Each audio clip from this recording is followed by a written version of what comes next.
Hello, my name is Saltbot. I am Kismet's co-host for this evening. Welcome to Kismet's stream and thank you for dropping by once again. Tonight it's time to get back to PC gaming with the Kismet Overburdened with Love PC. Thanks to all of you, we can take this stream to another level. Let me open up the vault door and let's go inside. Kismet is waiting for us.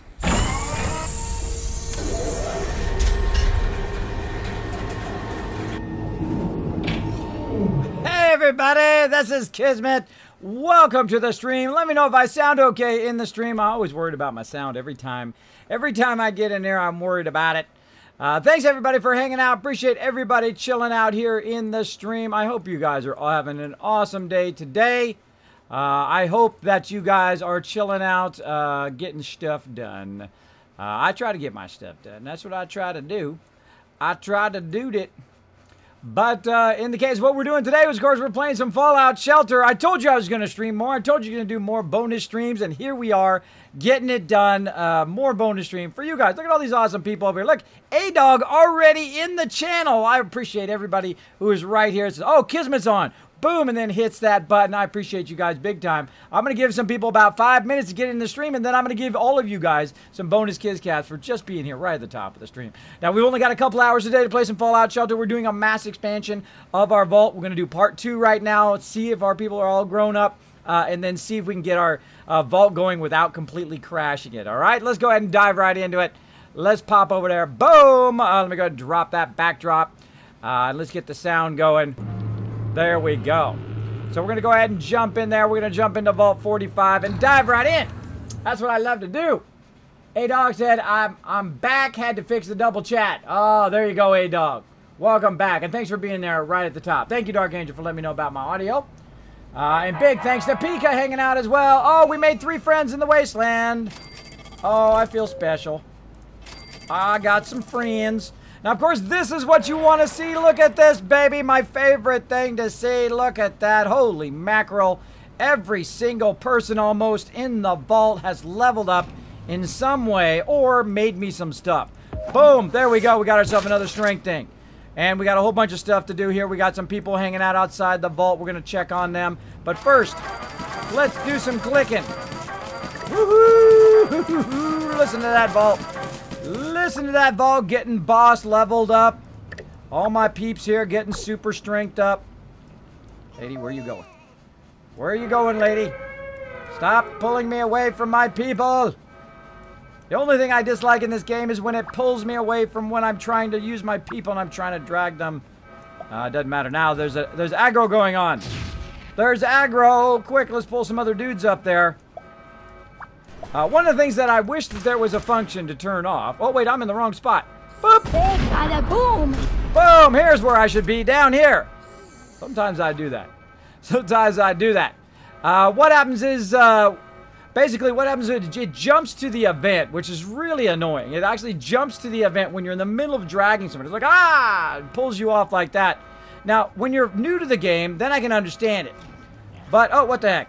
Are these guys not dead? Get those guys.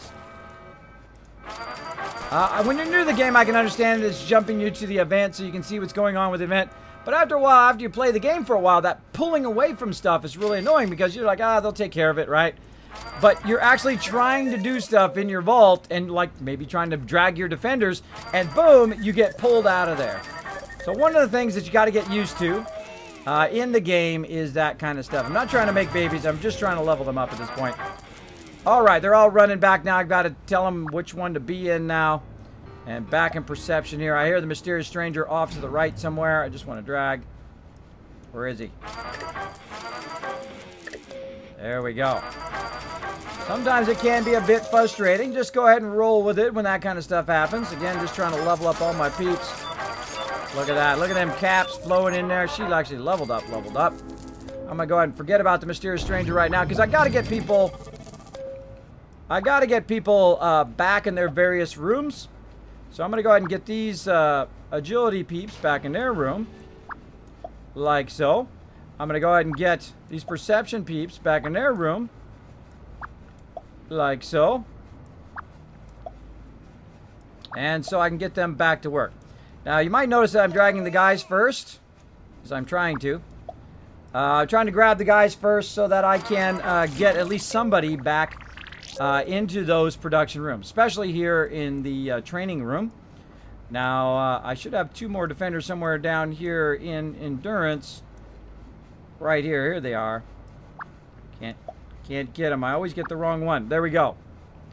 Now, I find in this version, in the Steam version, it's a bit harder to click people and it's a bit harder to drag. The drag seems to be off as opposed to the other version, which is the Bethesda version of the dragging. I don't know. It's very odd that it would be so completely weird about the dragging. Apparently, they didn't test it good enough. Though the regular version is awesome and the dragging works perfectly, both on iOS and on Android and on the Bethesda version. But for some reason, the Steam version has really weird dragging. It doesn't just go where you want it to go. It just like goes in the room below the one you want to go because it doesn't have the target in the middle. The target's more up toward the top, kind of that top lip of it. So sometimes I'll drag it in there, just going back to automatic mode where I drag it into the middle of the room, and what'll happen is it go in the room below it.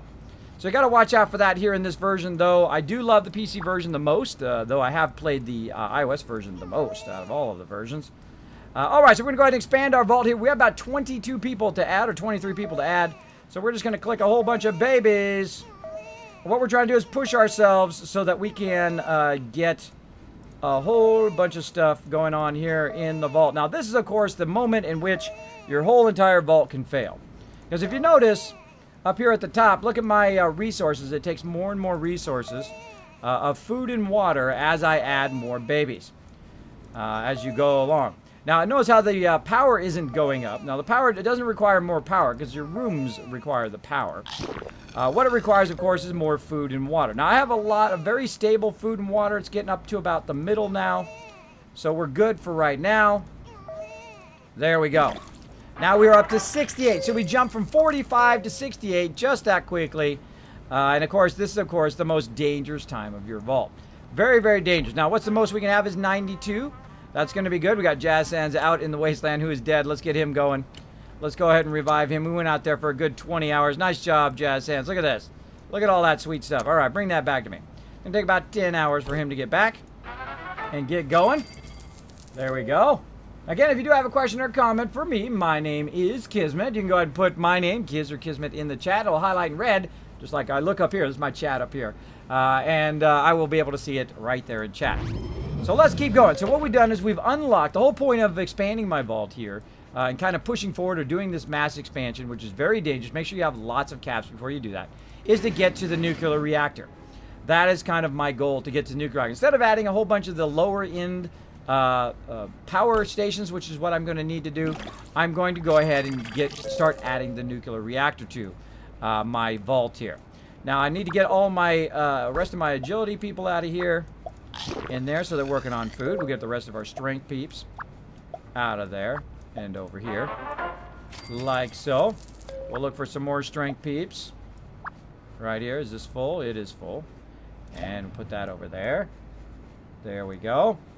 And more strength peeps down here into this one. Get that one going.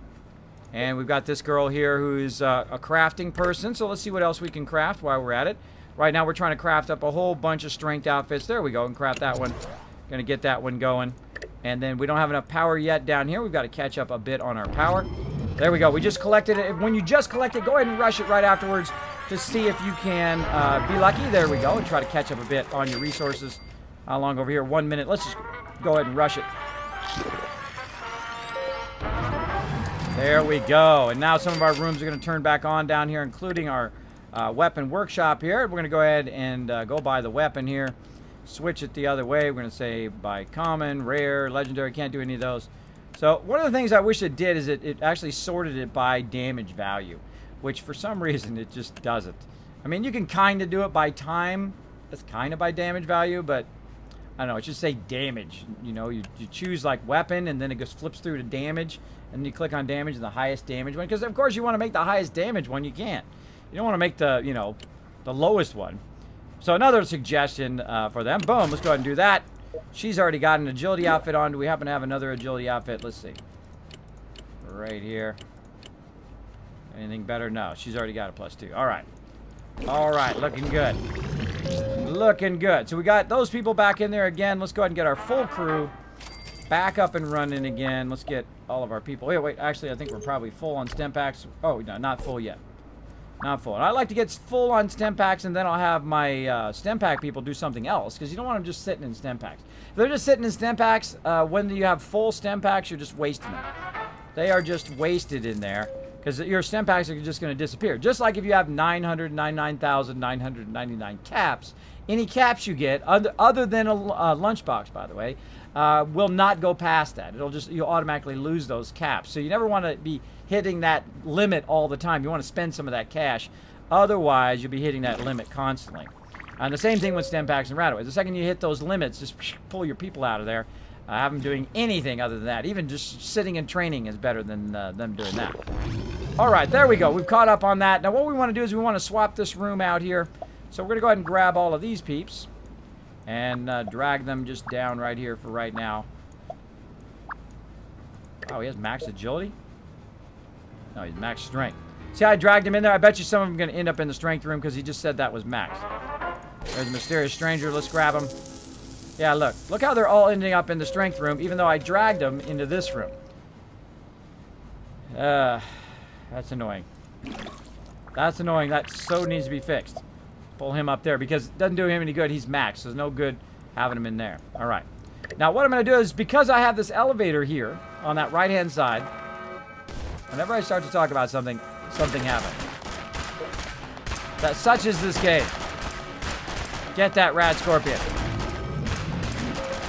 Normally, this early in the game, you can't kill rad scorpions in the first round. And my bars aren't showing up today. Go ahead and just heal them up. Yeah, you rarely get him in the first round. He usually goes into another room.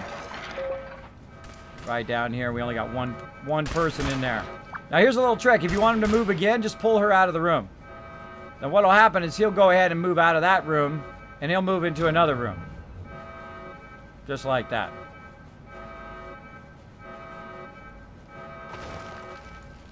He moved down there now. That is actually the same rad scorpion, by the way, even though it was delayed, the animation there.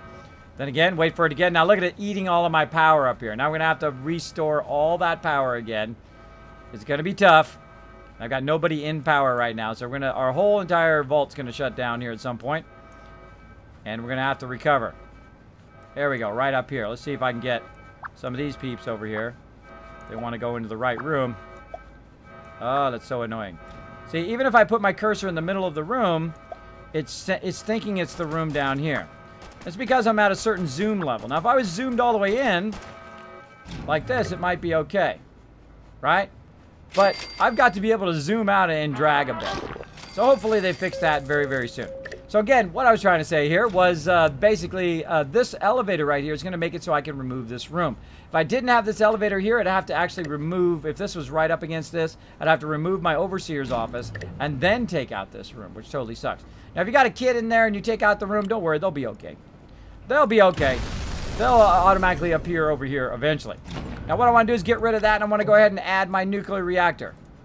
Like so. Now, the nuclear reactor is super expensive, but that's okay, because we're going to be using our nuclear reactor in the long run. Now, what it's going to do is produce 57, which is pretty nice. Now, we're going to look at this one over here, which is producing 66 when it's fully upgraded. And this is going to do 57 when it's not even upgraded yet. So we're going to go ahead and grab everybody we can, put them back up here into this room. And this will become a very long-term room, and this will also become my defense room. No, I don't want to update Windows. Stop asking me that stupid question, Windows. You know, there should be like a law against those pop-ups where you're forced to do stuff. When it forces you to upgrade your Windows, or it forces you to do stuff and you keep telling it, no, no, no, stop alerting me, stop letting me know, don't update my machine, and yet it does it anyway. It does it anyway, even if you tell it not to. It had happened to me on Windows 10. It updated my Windows 10 right in the middle of the stream when I didn't want it to do it. And then when I totally told it I didn't want it, it did it anyway, which sucked. But then, of course, you know, then I had Windows 10, then I lost my logic board, then I said, okay, well fine, I'll just upgrade to Windows 10 again. Then it wouldn't let me do it because I switched my logic board. My logic board died. Funny irony. Chase in the thing, Kiss, how are you, my friend? I'm doing good. I'm doing awesome today. I got a lot of good things done. I got my car back today. Very, very expensive repair there on my transmission. Me and my wife will find a way to pay for it. And very, very long-term payments. Trying to get that transmission fixed. My car works great, though. Works like brand new. I drove it home. I'm like, yeah, car's working good now. But, you know, always a tough time when you have car trouble. Always a tough time. But, hey, that's done. I don't have to keep swapping out my wife's car all the time. My wife can drive her car. I can drive my car, pick up my kids, which I need to do here in a few hours. But we've got at least a few hours to play some Fallout Shelter here. So, again, we've swapped this out for the nuclear reactor. Now, the upgrade is very expensive. Look at that, $6,000. But look how much you're going to get, plus 11. So you're going to have 68, which is more than this room right here on its full upgraded. Because this room right here has been fully upgraded 3 times. So this is actually going to be more. And then when I upgrade it again, it'll actually be way more than the normal room. So I don't want to keep adding these power rooms. Now, also, what you might have noticed at the very top of the screen is that my production level is a bit higher now. Because of, look at where the line is now. The line is more in the middle now instead of being way up here, which I had this fully upgraded room here, and it was still way up here on the right side. So we've got to get these rooms swapped out about this point. Right when you hit about, close to about 60, 70, 100, you want to start swapping out your power rooms. You've got to be at least 60 to get there. So you want to start swapping out those power rooms as quick as possible because you don't want to waste your money and all your upgrades and all your caps getting these other lower quality rooms. Let me move it up. These lower quality rooms here, when you could, of course, get the nuclear reactor, which is much better in there. Now, also notice how it takes only about a minute to get that, which is awesome. Level up there. Another level up down there, which is awesome. So that's going to help us recover our power a bit faster. And, of course, I put my main peeps up here. These are all my defenders up here in the main room. They've got, of course, some of the best weapons that I've got, and they're good to go. And now we've kind of taken our way out of what's known as night mode, put ourselves back into day mode or active play mode where we're actually actively playing the game. We level basically every single person up in the vault, and we also added some additional outfits for our strength room. So we can go ahead and swap at least somebody in here out of their outfit and give them that new strength outfit that we just did. There we go. Now, he's +3 strength guy. If you notice, I'm going to have a lot of strength people. A lot of people in strength. And I'm going to eventually, of course, level them all up so that they have maximum strength so that I can keep my power going. Now, early in the vault, as you're going along, you will need 9 power rooms. And then eventually, when your people are max all stats, or at least max strength, you can reduce that down to 2.5 power rooms. So you don't really need 2.5 nuclear power rooms, to be very specific. So that you don't have to have that many rooms taken up by power. But as you go along, you're going to need at least 8 or 9 of them if you're going to fill out your entire vault.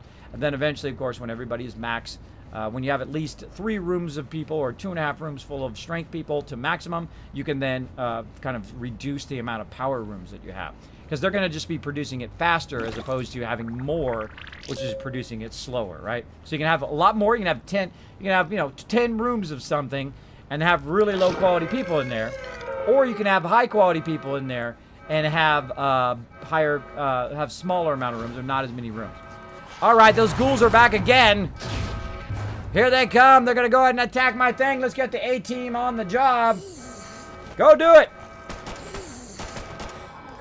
Get them suckers. Got them ghouls. Every one of them dead.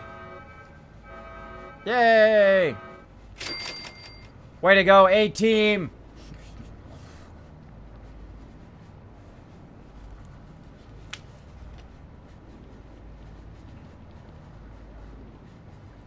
Oh, we got Big G-Man hanging out in the stream saying, hey, Kismet, how's it going? Hi to everybody. Hey, Big G-Man, it's going great today. As I'm trying to do, I'm trying to stream more, trying to hang out with you guys now that my real life is a little bit more balanced out. Got a lot done today, got up today, swapped out the car with the wife. Took back this air conditioning unit that our air conditioning people lent to us, but never came and picked it up, even though I called them like 10 times for them to come pick it up. Been sitting in my garage forever, and I said, that's it. What am I, storing this thing for these people? So I actually drove it over there to them and dropped it off and said, hey, you people never came pick this up. Take it out of my car and get out of my face. right? One of those little window air conditioning, because my air conditioning went out. They came over and said, here, you can borrow this while we're fixing it. They literally took like forever to fix it. It still doesn't seem fixed. And then now we're never going to use them again because they're like flakes over there. So it's very tough to find a good people who are good at air conditioning, good at plumbing, good at that kind of stuff. And when you do find a man, you just want to hold on to them. You're like, okay, boom. I like the people who do this. And I'm this kind of person when I'm a graphic designer. I show up, I get it done, I disappear. That's what I like. When people come in and they do plumbing or say they're working on my water heater. Like I had a really great guy for my water heater. I came home from work. When I was a graphic designer, I would actually go to work. Basically I went to work. When I was going to work, I saw that the water heater was there outside my garage. I went to work. I come back, no water heater. I look in there, he's got it installed, ready to go, and disappeared. There we go. That's how I like things to get done. I don't want to have a big conversation about it. I don't want to, you know, I want to know a little bit of the detail, but not every little tiny thing. I don't got all day to sit there and chat about it. I just want it to be done and then disappear. If you can do that kind of thing as a job, you will be in more demand than anybody else, especially if you follow up. If somebody calls you, you know, treat that as like your best friend calling you. Call them right back within a day. Don't let them go on. I've been trying to get my fence fixed. Also, I got a problem with the corner of my fence. Been trying to get my fence fixed. I literally called 9 companies, and only a couple of them called me back. And then I'm like, okay, come and do it. And they're like, well, you know, we don't have enough time. We're too busy, blah, blah, blah. I'm like, well, then don't tell me you can do it if you can't do it, right? So make sure you follow up. Make sure you follow up. And you're going to see that a lot in my Kismet Be Creative streams. We had one last Sunday. We're going to have another one this Sunday. Also, my YouTube channel is coming online for Kismet, for Kiz Be Creative. So K-I-S and then Be Creative. All one word on YouTube. I'm eventually going to have it where you guys will have a link and all of that. Working on some of the graphics today, and I was editing down the video today. I'm going to make it into one long section. Let me know. Get some feedback from you guys who did watch it, for those in the stream. What I'm thinking of doing is, of course, making one long video, which is, of course, the full stream of the Kiz Be Creative, and then cutting it down into smaller sections like doing resolution, universal learning, all of that kind of stuff, and, of course, following up with clients and that kind of things, the 5 rules of graphic design or any business, really. Let me know what you guys think in the chat. What do you guys think I should do? You think I should do that? Just make one long one and then a whole bunch of little small ones cut up into several sections? Let me know. Let me know in the chat. Yay, kids, transmission can range depending. Can get super expensive. Yes, mine cost $3,000. But of course, my car is 20 years old. It's worth only $2,000, which is hilarious, right? But of course, my car was actually specially made for me 20 years ago. Well, a lot of you don't know that. I had this car especially made for Kismet. That's right.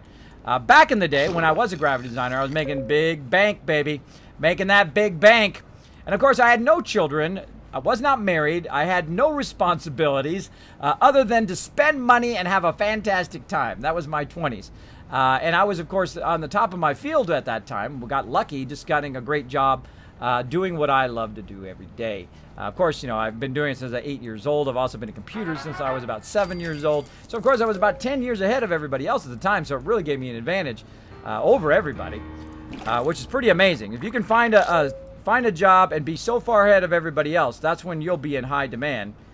And you can also teach other people, which you can make money doing that as well. I actually have a teaching credential as well. I can teach for the private post-secondary. I can teach adult ed as well as kids and all of that kind of cool stuff. So there we go.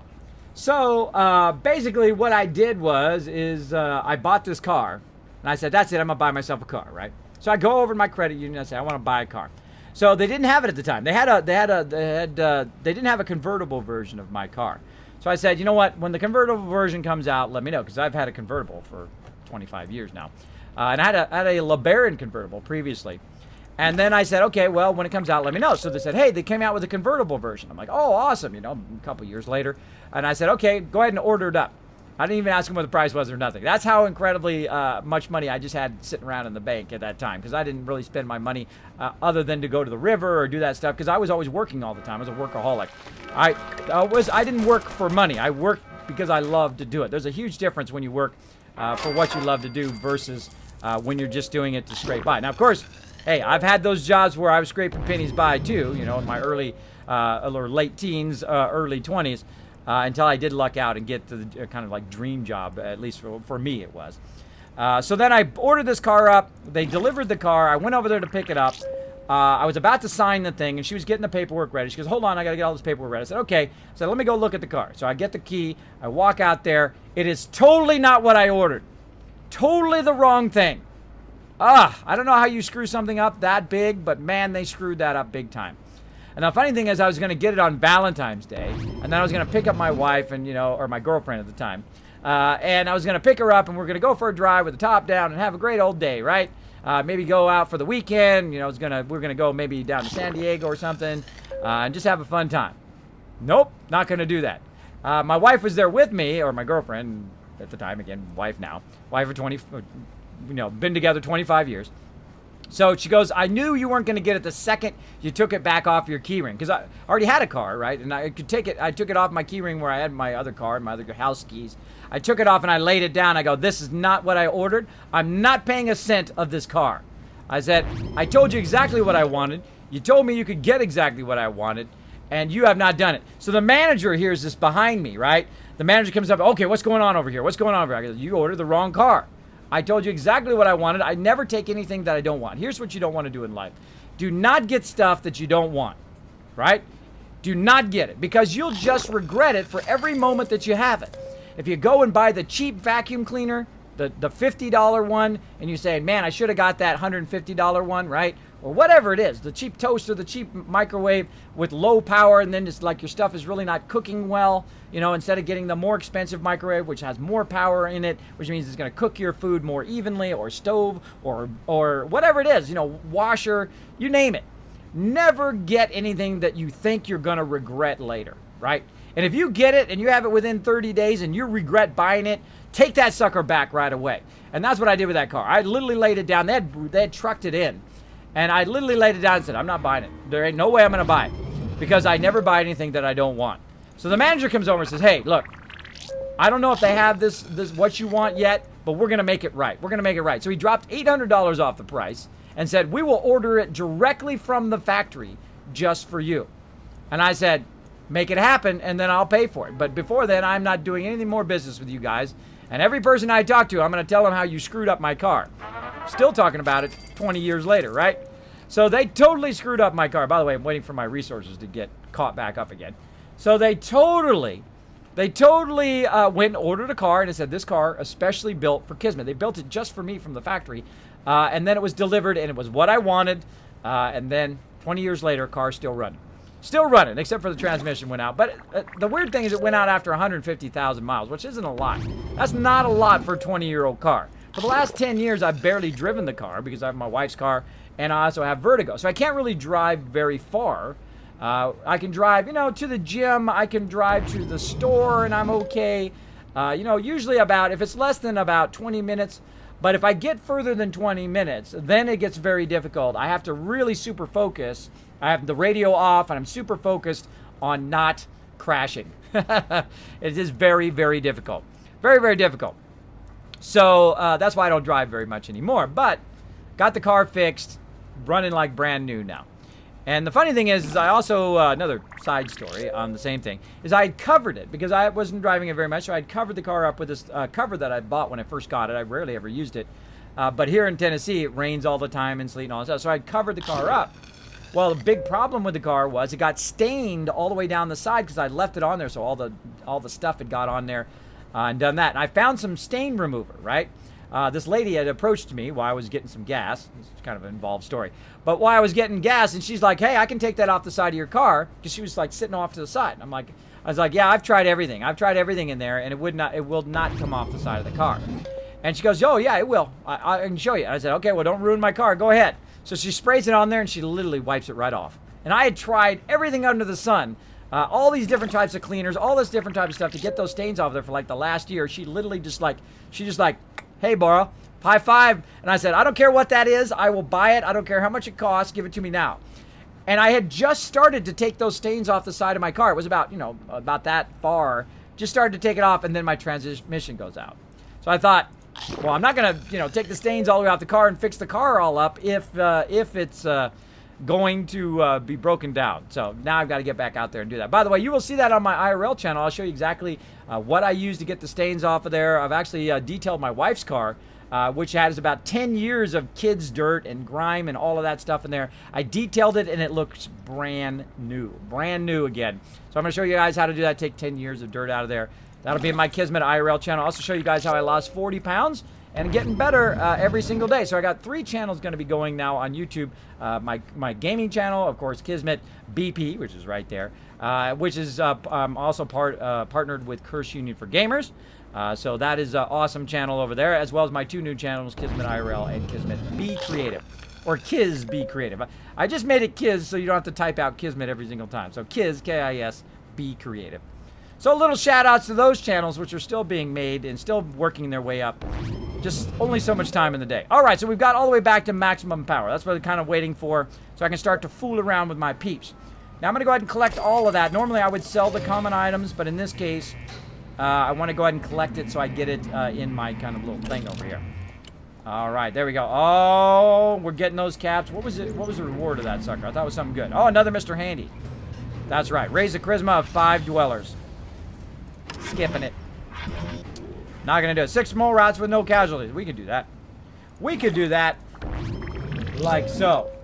Holland Chevy says, Kismet, I have a question about Fallout 4. I have set water purifier things at the boathouse and have 260 water, but no water shows up in the settlement, and everything is power on and working. Well, great question. What happens is when you are running your purifiers, you have to get the heck out of there. When you first run them, you have to get out of there. Go to another settlement, like if you're at, say, Sanctuary, or in this case, it sounds like you're at Taffington Boathouse. Get out of Taffington Boathouse, walk over to Covenant. Hopefully you haven't killed everybody there yet, but if you have a settlement there, walk over there. Spoiler alert for everybody, by the way. Walk over there and just sleep over there at Covenant, right? Sleep like 24 hours, and then walk back over there and see if you have any. If you don't, walk back to Covenant, sleep there 24 hours, go back and see if you have some. It takes about 48 hours, 48 to 72 hours, like 2 to 3 days in-game for it to refresh that water. Now, it's usually about half the amount of water. So if you have got 1,000 water being produced, about half of that water will show up in your aid section of your vault, or of your workshop. So there you go. There's a tip. I had the same problem. I had put them down before. I'm like, why am I not getting any water? I left out of there, and then I came back, and then it works. So that's why I think Taffington Boathouse is one of the best places to do it at the very beginning, because you can go from Taffington Boathouse to Covenant, and then come back from Covenant to Taffington Boathouse and go back and forth, and you can sell stuff at Covenant. You can get some nice items there. You can also sell stuff at yours when you start to build up enough caps to get your vendors, as you saw me do in one of my playthroughs there, and of course you can see me do it also on my YouTube channel of past playthroughs. So that's what you want to do. That'll help you a lot. That'll help you a lot. And thanks, Dark Angel, for pointing that out. Sometimes I do get on some IRL channel. Kiz Mobile says Jazz Sands. I don't think I'd ever do a live IRL. I've seen a lot of people getting pranked, and some dangerous pranks too, like when they're on the airplane or when they're just walking down the street or whatever. I saw this one with this girl. She was sitting there and she was live streaming and she was talking, and some guy came out of nowhere and says, "Here's $1, love your stream." And I'm like, whoa, that would be pretty scary, just some random people coming up on you, because you don't know what people are going to do. I mean, people in life already, even if you're not a streamer, are already kind of a little crazy. I know I grew up in LA, about 9 million crazy people, and I was one of them to live there. There we go. There you go. So yeah, I think that's pretty scary. It would have to be like, hey, I did this thing yesterday, right? Because otherwise people show up wherever you are and then try to interrupt your stream or whatever, because people are like that, which is too bad. Too bad that people don't know about that barrier. Like, great example of people who do YouTube channels, right? People show up at their house. Like, they think that's okay to just like show up at their house. Very etiquette-wise, you never want to go to somebody's house unless you're invited, unless you're a friend of theirs, unless they know you. Thank you, Dark Dragon, for that host. Appreciate it. You don't want to be sneaking up on people when they're live streaming. I mean, it's exciting to see some of your favorite streamers, but make sure it's cool before you sneak up on people, because it can be a dangerous situation and can also freak people out, especially the ladies, right? Don't be sneaking up on the ladies. Don't be acting crazy. Don't be getting all up in their zone. I hear you somewhere. Sounds like you're way down here at the bottom somewhere. He was over here on the right. He's hiding back there somewhere. So yeah. Be considerate of people. Be considerate of people's like personal space. Now the funny, going along with that personal space story, and that Kismet IRL story. Good morning, hey Dark Dragon. We're doing another bonus stream. Is basically, you know, different countries, and I try to explain this to people, and you know, some people understand, some people don't. Especially I explain it to my kids. Different countries have different ideas of personal space, right? Good friend of mine, born and raised in China. Knew him kind of basically my whole professional career. Really awesome guy, amazingly super smart guy too. He has a different like idea of personal space. He'll literally come up right here and stand right in front of you. Now I'm American, born and raised in California. Our personal space is way out here, right? If you're right up on us like this, it triggers our defense response. It triggers like, you're in my zone, I'm going to knock you out, right? That's what it triggers. You guys know what I'm talking about, throw a 1 in the chat. Now, if you go to different countries, other people are not like that. Their personal space is much closer. They'll be right up. So I had to learn that that is part of their culture and not to freak out when he was right up on me. And it's very important to know that different cultures see things in different ways. So as long as you learn about all the different cultures and their kind of thing, it really does help you in life. It does help you. It's like, why is that guy being all crazy like that? Why is that being? Well, part of their culture is that way. And I'm very respectful of other people's culture. I'm very respectful of people who are respectful of other people, right? Now, I don't care where you are, what background you're from, where you are in the world, what you look like, whatever. How you treat people is how I treat you. If you treat people poorly and you're a big jerk, well, guess what? I'm going to say, like, stay away from me, bro. Stay away from me. But if you're cool, you chill, right? You're not all up in everybody's zone. You're not being a jerk. You're not being disrespectful to ladies. You're not being disrespectful for dudes. Then you're cool. I don't care where you're from. I don't care what you look like, what your background is. I don't care where you've been, right? I got friends from all over the world since I was about 7 years old because I could type on the computer. I could type on the computer and we had like, I talked to people all over the world about comic books, about all sorts of cool stuff.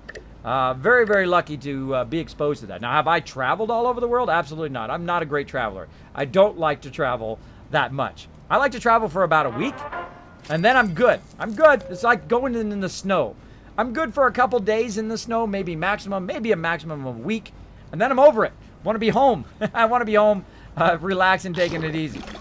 Because it is a lot of work sometimes to travel, especially if you have children.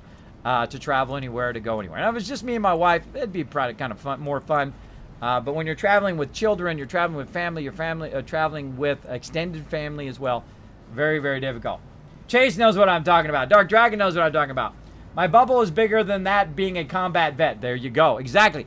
Do not wake combat vets up from a dead sleep. They are trained to kill you if they are woken up from a dead sleep. Be very careful with people in the military.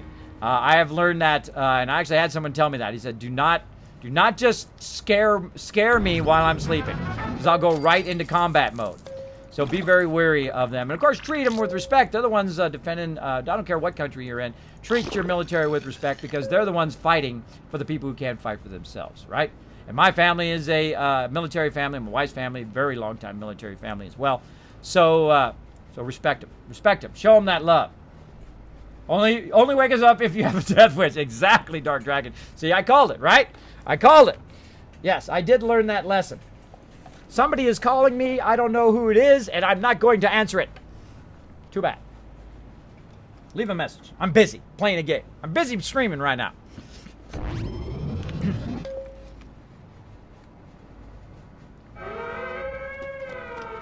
Oh, Poke, thank you for the auto host, buddy. Appreciate it. Oh, we got some raiders coming in. Gonna need the A-team. Where am I from? I'm born and raised in Southern California, right around Disneyland. A beautiful place to grow up. But when you get older, you realize that it's actually a very dangerous place. There's 9 million people who live there. It's one of the most populated other than New York. Oh, A-team, go to it. There we go. Get them, A-team. Now, these are the A-team. These are the defenders of my vault. They go ahead and take care of any baddies that show up. This guy over here is taking some serious damage. Let's show him some love. Some stem pack love there. Oh, there's 2 down. We're going to get the 3rd one. Be dramatic about it, bro. Be dramatic. Just shoot him again. Just shoot him again. Try to go in my vault. I have no remorse for raiders who come in my vault, try to kill my peeps. No remorse. Oh, look at that. Oh, look at that. Rare item there. Nice. Rare recipe. Very nice. All right. So yes, born and raised in Southern California. And of course, as any great story goes, fell in love with a beautiful girl who is from Tennessee. And of course, we've been together for 25 years now. Amazing, amazing. So when people come up to me and talk smack and say, Kismet, you're old, you're this, you're that, I'm like, bro, when you've been strong enough to be with a strong woman, you've been a strong enough man to be with a strong woman for 25 years, then you can come talk smack to me. When you've had a career for 25 years and having an amazing career like I had, then you can come talk smack to me. Otherwise, step off, bro. Step off, bro.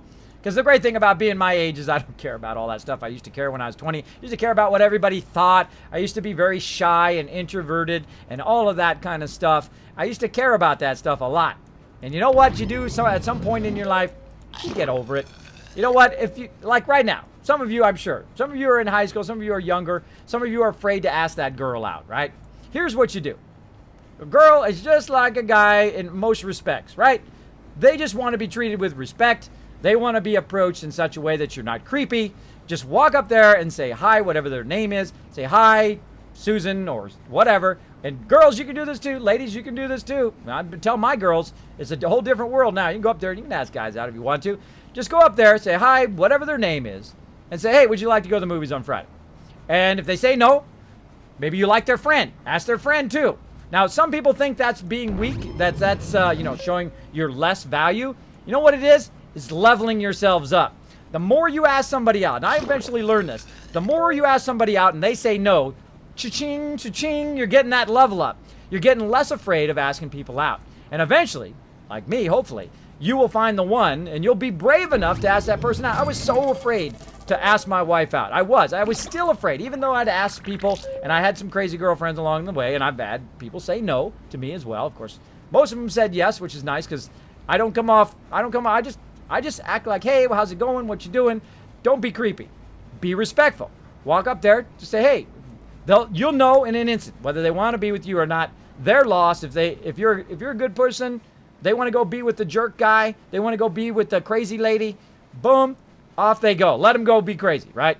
But there's a lot of people in the world, and it is very tough. It is the biggest pain in the world, I tell you, is for someone to not love you when you love them. It is incredibly, oh man, it gets me. It gets me. It is incredibly painful. It is the most painful thing that could possibly happen to you. But that pain does fade in time. It does fade in time. So be bold. Go out there. Ask that person out. Of course, good. Be nice. Be respectful. And just walk up to him and say hi. That's it. That's all you need to do. You don't have to be all smooth Joe. You don't have to be all of that. Of course, you know, it does help if you've got a bit of swagger going on. Like me, I got a big swagger. What can I say? I walk up and say, hey, how you doing? We want to go out. Say, what you doing, right? Little New York accent there for you. So you got to be respectful of the ladies, right? Or be respectful of the guys. Make sure the guy's not a total jerk. Now, here's how you know if guys are a jerk, by the way, ladies. I do have lots of ladies who watch my stream. Here's how you can tell a guy is a jerk. Watch how they treat their family. Watch how they treat pets, like dogs and cats. And watch how they treat just people at their workplace, right? If they treat all three of those people poorly, then they'll be a terrible person to be hanging around because eventually it'll come around to you. If they're 2 out of 3, probably borderline, maybe 1 out of 3. Depends on if you dislike pets or if you dislike your work or if you dislike their friends and so forth. So maybe 1 you can let slide, but all 3 of those is a huge red flag. You got to watch out, right?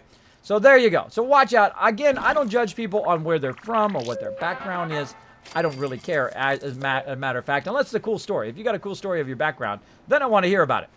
But it doesn't really make a difference to me. It's all about how they act, right? It's all about how you treat other people.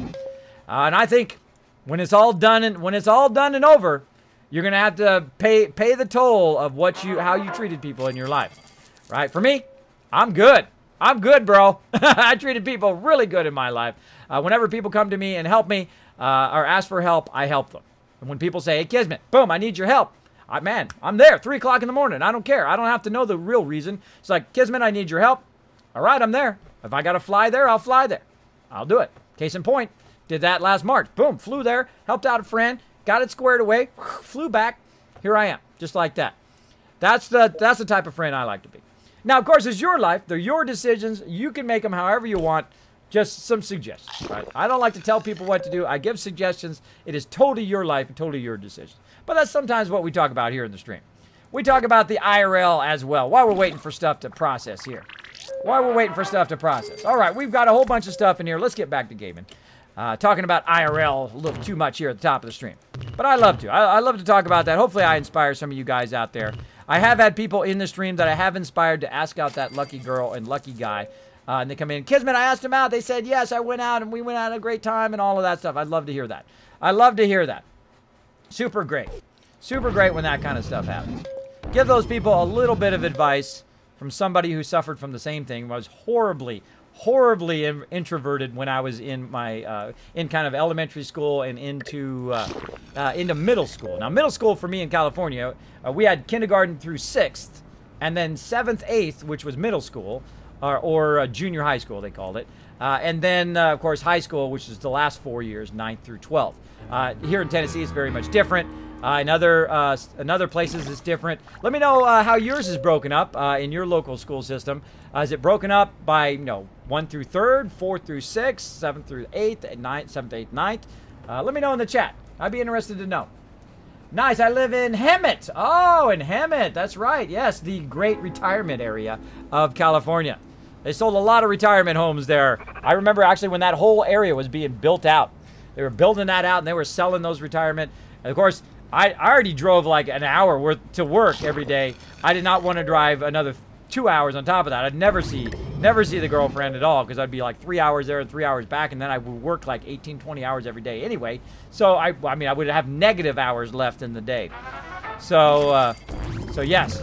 But beautiful place out there, though. Beautiful place if you're retiring out there. But if you got to drive into the city, that is a tough drive every day. Tough drive. So yeah, grew up in Anaheim, California, right by Disneyland. Beautiful, beautiful place there.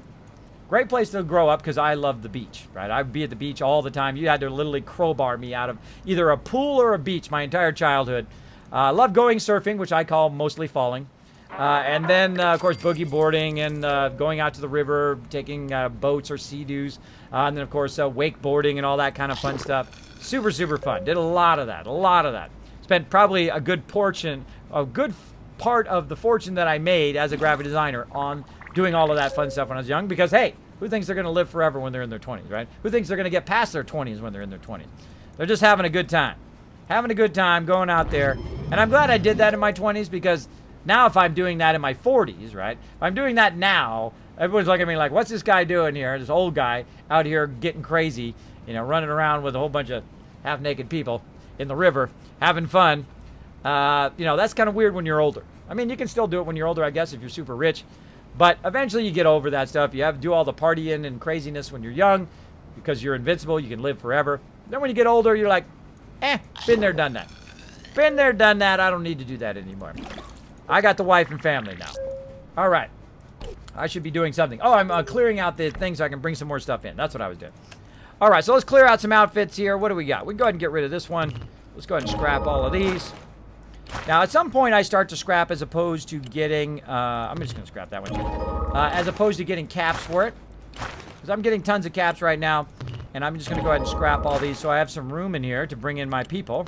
Oh, I thought I got them all. Scrap them all. There we go. There we go. Now, we can... in this new version of Fallout Shelter, if you have not played in a while, you can scrap stuff, get stuff, and then make more stuff with that stuff. Which is nice. Now, I try not to keep the split ones. The split ones are not really worth it, I don't think. They're good in the very beginning of the game, but later on, you want to go ahead and just scrap them all. And then make what you want. These are the ones you want to keep, the +3s. Look, I got 8 +3 intelligence ones. So that's going to be very useful as I expand that. Now, my vault ones here, probably not. My perception ones, probably not as useful. Nightwear, definitely not as useful. I only usually keep about 6 of these. So I'm going to go ahead and sell one of those. And then over here, my battle armor is good very early in the game. But again, we're going to start scrapping all of that and creating our own outfits as we go along. Because you can actually craft stuff now, which is awesome. What is with all the raiders today? We're getting raided like crazy. Getting raided. Gamerman, Kiz, where am I at? You're right here in the stream. You're in Vault 45. That's where you are. Here they come. Uh-oh, we gotta get the A-team on the job again. Go to it, A-team. Blow up those terrible raiders. Shoot them in the face. Pew pew! Pew pew! Gotta love it. Gotta love it. Oh, you're all dead. You're all dead already. Ah, there's one guy down. Wasteland gear. We'll take it. We're gonna need that later. Thanks for the free caps. Thanks for dying. Thanks for bringing me free loot. Again, that's my defense room, my A-team. They will take care of the vault. Gotta set up that defense very early on or you're gonna be in trouble. Gonna be in trouble. Alright, so we got some more people running back. We've cleared a bunch of stuff. Let's see if we can get them in the vault now. Still not enough room. Wow, look at all that stuff. Holy moly. Look at all that stuff. And then over here, again, lots of stuff. Now, if you notice, it actually looks like... Wait a minute, Kismet. It looks like you have less space now, and that's true. I actually do have less space now because, of course, I converted some of the stuff into junk, and now I have a ton of various junk. Now, here's the thing that I've kind of noticed lately when I'm doing my other vault, which has been running since the day one of Fallout Shelter's come out. It's been running continuously. I play it nearly every single day. Sometimes I queue stuff up for a couple days, so I'll let it go for a day or so. But what I noticed is that the low-end stuff, like the toy car here, you want to keep about 25 of those, right? About 25 is a good amount. And then on the medium level stuff here, the rare stuff, you want to keep about 50 of those. And then, of course, on the legendary stuff, as much as you can. As much as you can there. Now, at some point, I will have so much of this stuff, I will have to start to reduce it. Otherwise, it will just massively take over my entire vault and take over all my space, right? So we got to watch out for that. But in this case, we're going to go ahead and just expand. Since we have enough caps up here, we're going to go ahead and expand our awesome thing we got going down here. Now, these cost a lot to upgrade. 4,500 right there, but I will get 50 plus slots if I want to do that, and I really don't. Because if I take the cashola from that same stuff right here, and I add another one, which is right here, it's only going to cost me, probably a little bit more, but in the long run, I mean, it cost me way less, but in the long run, eventually I will upgrade it. So it's going to cost me way less. So that was about 1,000 there.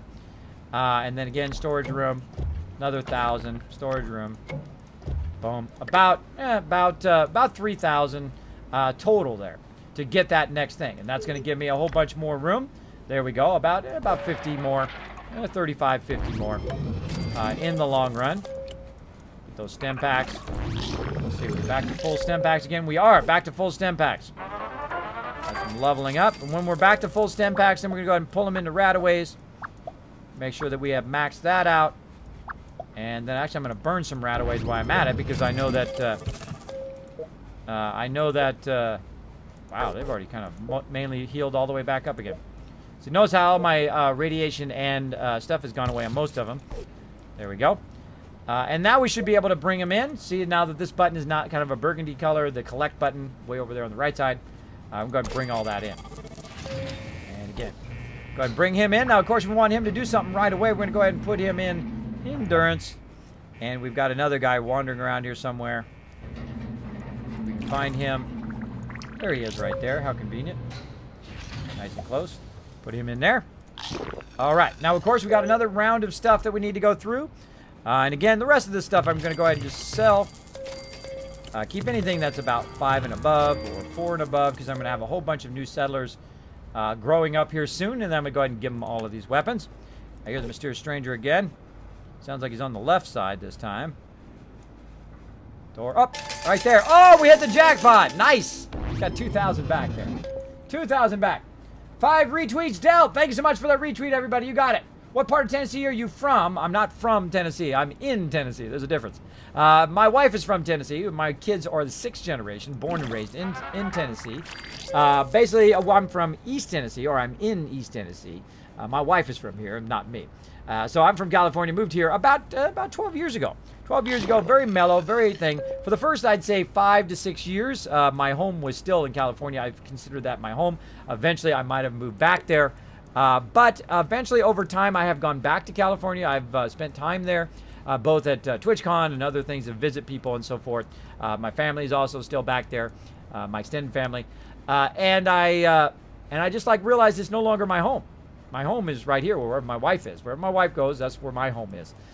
So I actually much more enjoy it once I got to that point.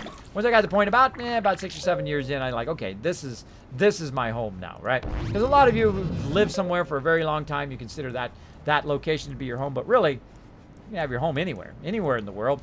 As long as you got the people that you care about close. That's what's important. So yes, East Tennessee. That's where I am. Sorry for the novel, says Dark Angel. I don't mind. I didn't ask my wife out, kids. I was in the hospital. And she drove from Riverside to San Diego to pick me up and take her to her family house for Thanksgiving. But she knew I no one spent Thanksgiving with. We'd only talk to each other. I knew I imagined before that she came down. Her sister and brother-in-law. At point I was and from that point I knew I was gonna marry this woman. There you go. That's how you know. We married for 7 years. Congratulations, Dark Dragon. That's how amazing things happen. Like a miracle. And it does happen like that. The funny thing is I'd had some crazy girlfriends. Of course, those are the greatest ones to have when you're young. Crazy girlfriends are great because they make you do crazy stuff. And when you're out doing crazy stuff, they're all up for crazy stuff. But eventually, you got to get past the crazy ones. And you got to find yourself a good one. You got to find yourself a good one. Of course, I was a good guy eventually. I was very self-involved when I was very young. All I wanted was money. And I wanted to do graphic design. That was it. I didn't care about anything else. I don't care about people and their problems. And I'm not going to help anybody. I'm not going to do anything. I'm just going to worry about just number one, right? That's how most people are. They're very conceited when they're young. Luckily, I had a friend of mine who said, you'd be a great guy, Kismet, if you weren't so self-involved. Or an a-hole, as they say it in the old days. Basically, you get past that at some point in your life. And the point in which I got past that is very similar to that. A friend of mine, this is how I met my wife, by the way. A friend of mine lived up in L.A., and I lived down in Orange County. He doesn't have a car. He didn't have any way to get around. A longtime friend of mine. And I would drive up there from time to time. It's about 50 miles. It takes about an hour and a half to go 50 miles. It takes a very long time because of the traffic. So I'd go up there. We'd hang out. We'd go to the movies or whatever. And he had his girlfriend, and I would hang out with them. And I'd have one of my crazy girlfriends or nobody at the time. Because I was very involved in my work. I was very much a workaholic. I just loved it. I mean, it wasn't work to me. It was just like what I loved to do. So that was kind of like a back burner thing to me all the time, right? You know, hey, if I was hanging out with somebody, we wanted to go out or whatever, cool. But I never really was searching out that significant other.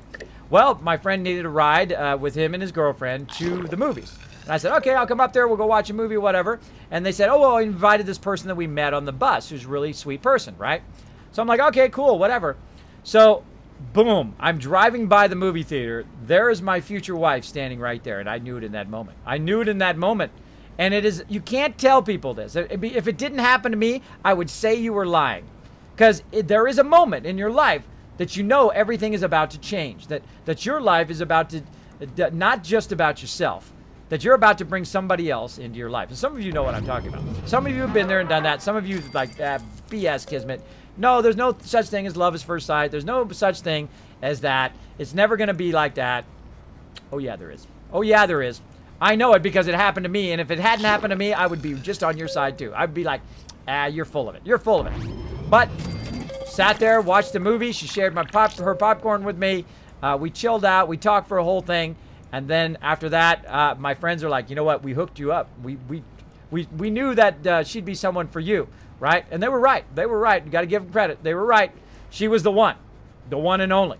And then what I did is I got brave enough, luckily through a whole bunch of people saying no to me over my years. And like I was talking earlier, I got brave and I was like leveling up my ability to go out and say, hey, let's go out and have a good time, right?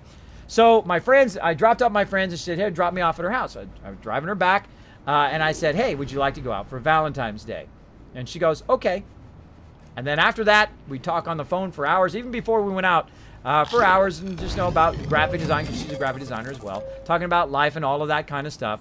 We went out, and then that was it. That was that moment. Grabbed her hand, first date, held her hand, and that was it. Boom. Together, 25 years. There you go. There you go, the Kismet story of how I met my wife. There you go. Asked her to marry me at her favorite place, which we actually lost our reservations.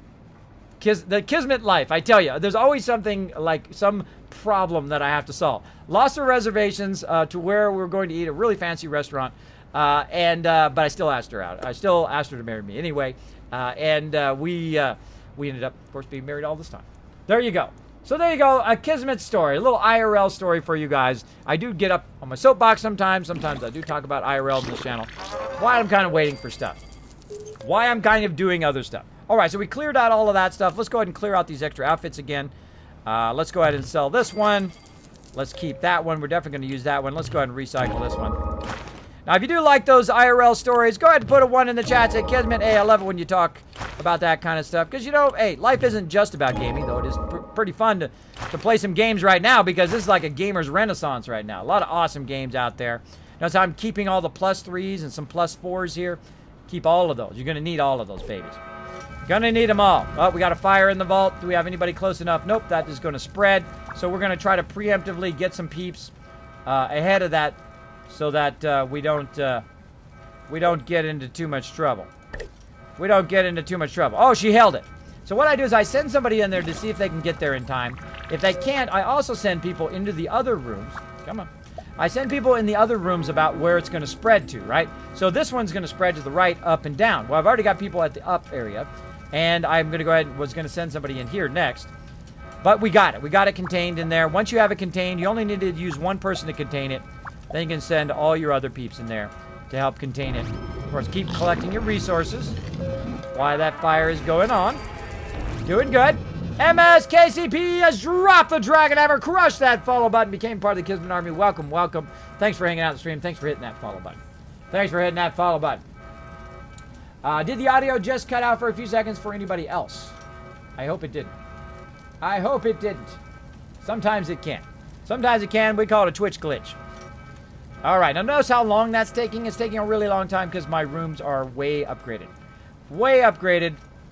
So again, I do believe in love at first sight, but I totally would have said, I would have called BS back in the day. Back in the day because I a lot of crazy girlfriends. Some that dumped me, by the way, too. I've had actually only one of my girlfriends dump me to go with one of my friends. And then my friends had already had a girlfriend, so he dumped her. Not good. Not good situation. But, you know, there's no pain like that in the world, being dumped or loving somebody who doesn't love you. Very, very tough. And I would require them to love you if you're going to love them, because otherwise it's going to be a very one-sided relationship. Make sure they're respectful of you. Make sure they treat you right. And they're going to back you up. My wife backed me up. Living or dead. And I've gone through some serious stuff, which I needed somebody to back me up. I mean, I needed someone to, like, literally say, look, I got your back. Even though you might die. Might die. Still got my back. Still got my back. And here's the moment in when I stopped being so self-concerned, so self-involved, right? The moment in which I said, my wife is the most important thing in the world. More than money, more than stuff, more than things. This is all stuff and things. In life, it's just stuff and things. What's most important should be your spouse. Whether it's a man, woman, doesn't matter to me. Your life, your choices. But that should be the most important thing. You'll be surprised how many other things that are hugely stressful in your life, like, float away when you set your #1 priority in your life. And that's what happened to me. I set that as my #1 priority in life, and I stopped thinking just about myself, stopped thinking about money all the time and acquiring money and just having lots of money. And all I thought about is, what can we do together, right? What can I do to keep the relationship going, right? How can I be a better man, be a strong man? Because my wife's a strong woman. You got to be a strong man. I'm telling you, you got to step it up. You can't just be like, yeah, whatever, you know, I'll take care of it later. No, you got to step up. You got to help with them diapers. You got to help with those kids. You got to run the kids back and forth from school. You got to be a real man. A real man is not one who's like, you know, mistreating the wife, right? A real man will step up and help with the kids and step up and bring that money home, which is something that I've always done until I got ill. And my wife didn't have to work for like 10 years, by the way. For 10 years, she just took care of the kids, which I'm very proud of. Very proud of that I did that. But that's what she wanted to do, and I was cool with that. But then, of course, when I got sick, she went out and got 2 jobs to keep us going. And then, of course, I am not dead, so that worked out. I am not dead, so that worked out as well. So you've got to have somebody who is equally willing to go above and beyond as much as you're willing to go above and beyond as well. I'm telling you, try it. Of course, your life, your decisions. Don't blame me. They're all your choices. But that's what I suggest. Put your spouse, put that significant other, always #1. Always #1. And now I don't even think about acquiring stuff anymore. I don't think about buying another car from the factory with my name on it. After a while, you know, about 3 or 4 years in, it's just a car. It's just a car. It's just stuff. It's just things. I don't look at it that way anymore. Like I'm trying to impress everybody. Look at me driving in my convertible. I don't even think about it anymore. I don't even think about that kind of egotistical stuff. I don't. It doesn't think. Like I don't take selfies. It was funny. Here's another story about TwitchCon. I was at TwitchCon in 2016 TwitchCon. And I was trying to get a selfie because I knew everybody would just like jump all over me on the stream. Come on, I clicked it. There we go. I knew everybody would jump on me in the stream if I didn't get a picture with Kira Corellia, who I just happened to sit down in this thing, and she was up on the panel. And I'm like, oh, whoa. I'm like, oh, it's Kira Corellia. Cool. Who has rated my channel before? One of the first people who rated my channel and dropped a massive amount of people in my channel, who I'll forever be grateful to. And so I was like, okay, I've got to get a selfie with Kira. Now, I don't do selfies. I don't care if I'm in the picture. It's not like something, I'm not so egotistical that I have to be in every single picture. Actually, most of the pictures of my wife and kids do not have me in it. That's just the way I am. I don't think about being in a selfie all the time or just seeing myself. You're lucky you guys even see me on the stream. You're lucky you even see me right now. For a bit, when I first started streaming, I would not be on the stream. I would just be showing whatever I was doing. But, you know, hey, it's required. People want to connect with you, and I totally understand that. I'm the same way. I like to see people on the stream. I like to connect with them visually. And that's why, by the way, if you notice, I'm looking right at you. Because I like to connect with people who watch my stream. I like to look right at them, look them in the eye. So she had come in and done that. I was trying to get the selfie, and I'm the worst selfie taker. It literally took me like 4 tries. And I was like all awkward, and I had my thumb in the middle of it and all of that stuff. It's okay to fail. It's okay to make mistakes. It's okay to be goofy in that way. Be who you are. Don't let nobody tell you hard. Don't let nobody's negativity bring you down. So eventually I did get that selfie, and she was laughing, having a fun time about it. And of course I gave her some Kiz caps, and of course a Kismet necklace too, the very rare Kismet necklace. And I gave her one also for her mom as well. So very nice. Very nice. And I also gave her some for Grandpa Plays, another awesome streamer as well. Make sure to show some love to both of them. Let's throw a shout out actually for Kira and Grandpa Plays, please, in the chat if my mods are there. If you can. If you can't, just let me know, and I will throw a shout out for them.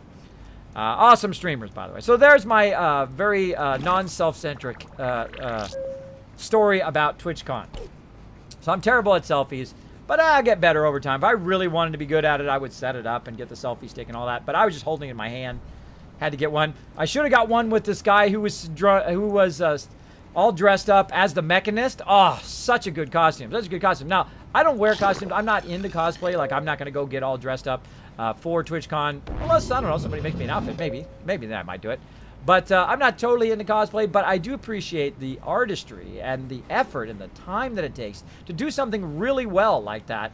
And I love to watch people do cosplay. It's amazing on what some people do because they just have a passion for it. I mean, I don't do stuff unless I have a passion for it. Like, I have a passion for playing games. I love playing games. I love streaming. I have a passion for it. If you have a passion for it and you wake up every single day, every day you wake up and you think, I would really love to be doing fill in the blank, right? For me, it was graphic design. My whole life, graphic design, right?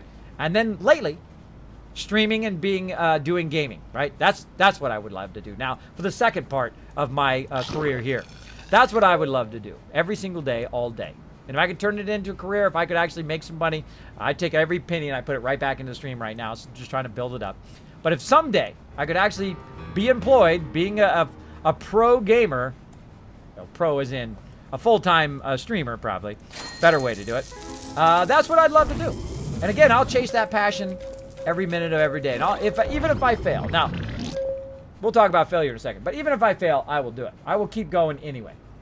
I must know how to get those Kiz caps, those IRL Kiz caps. Here's what you do: come to TwitchCon.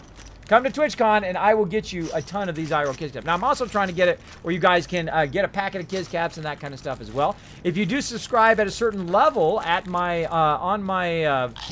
down there. Now, I'm one of the few streamers who does this, by the way. I send you actually IRL cool stuff.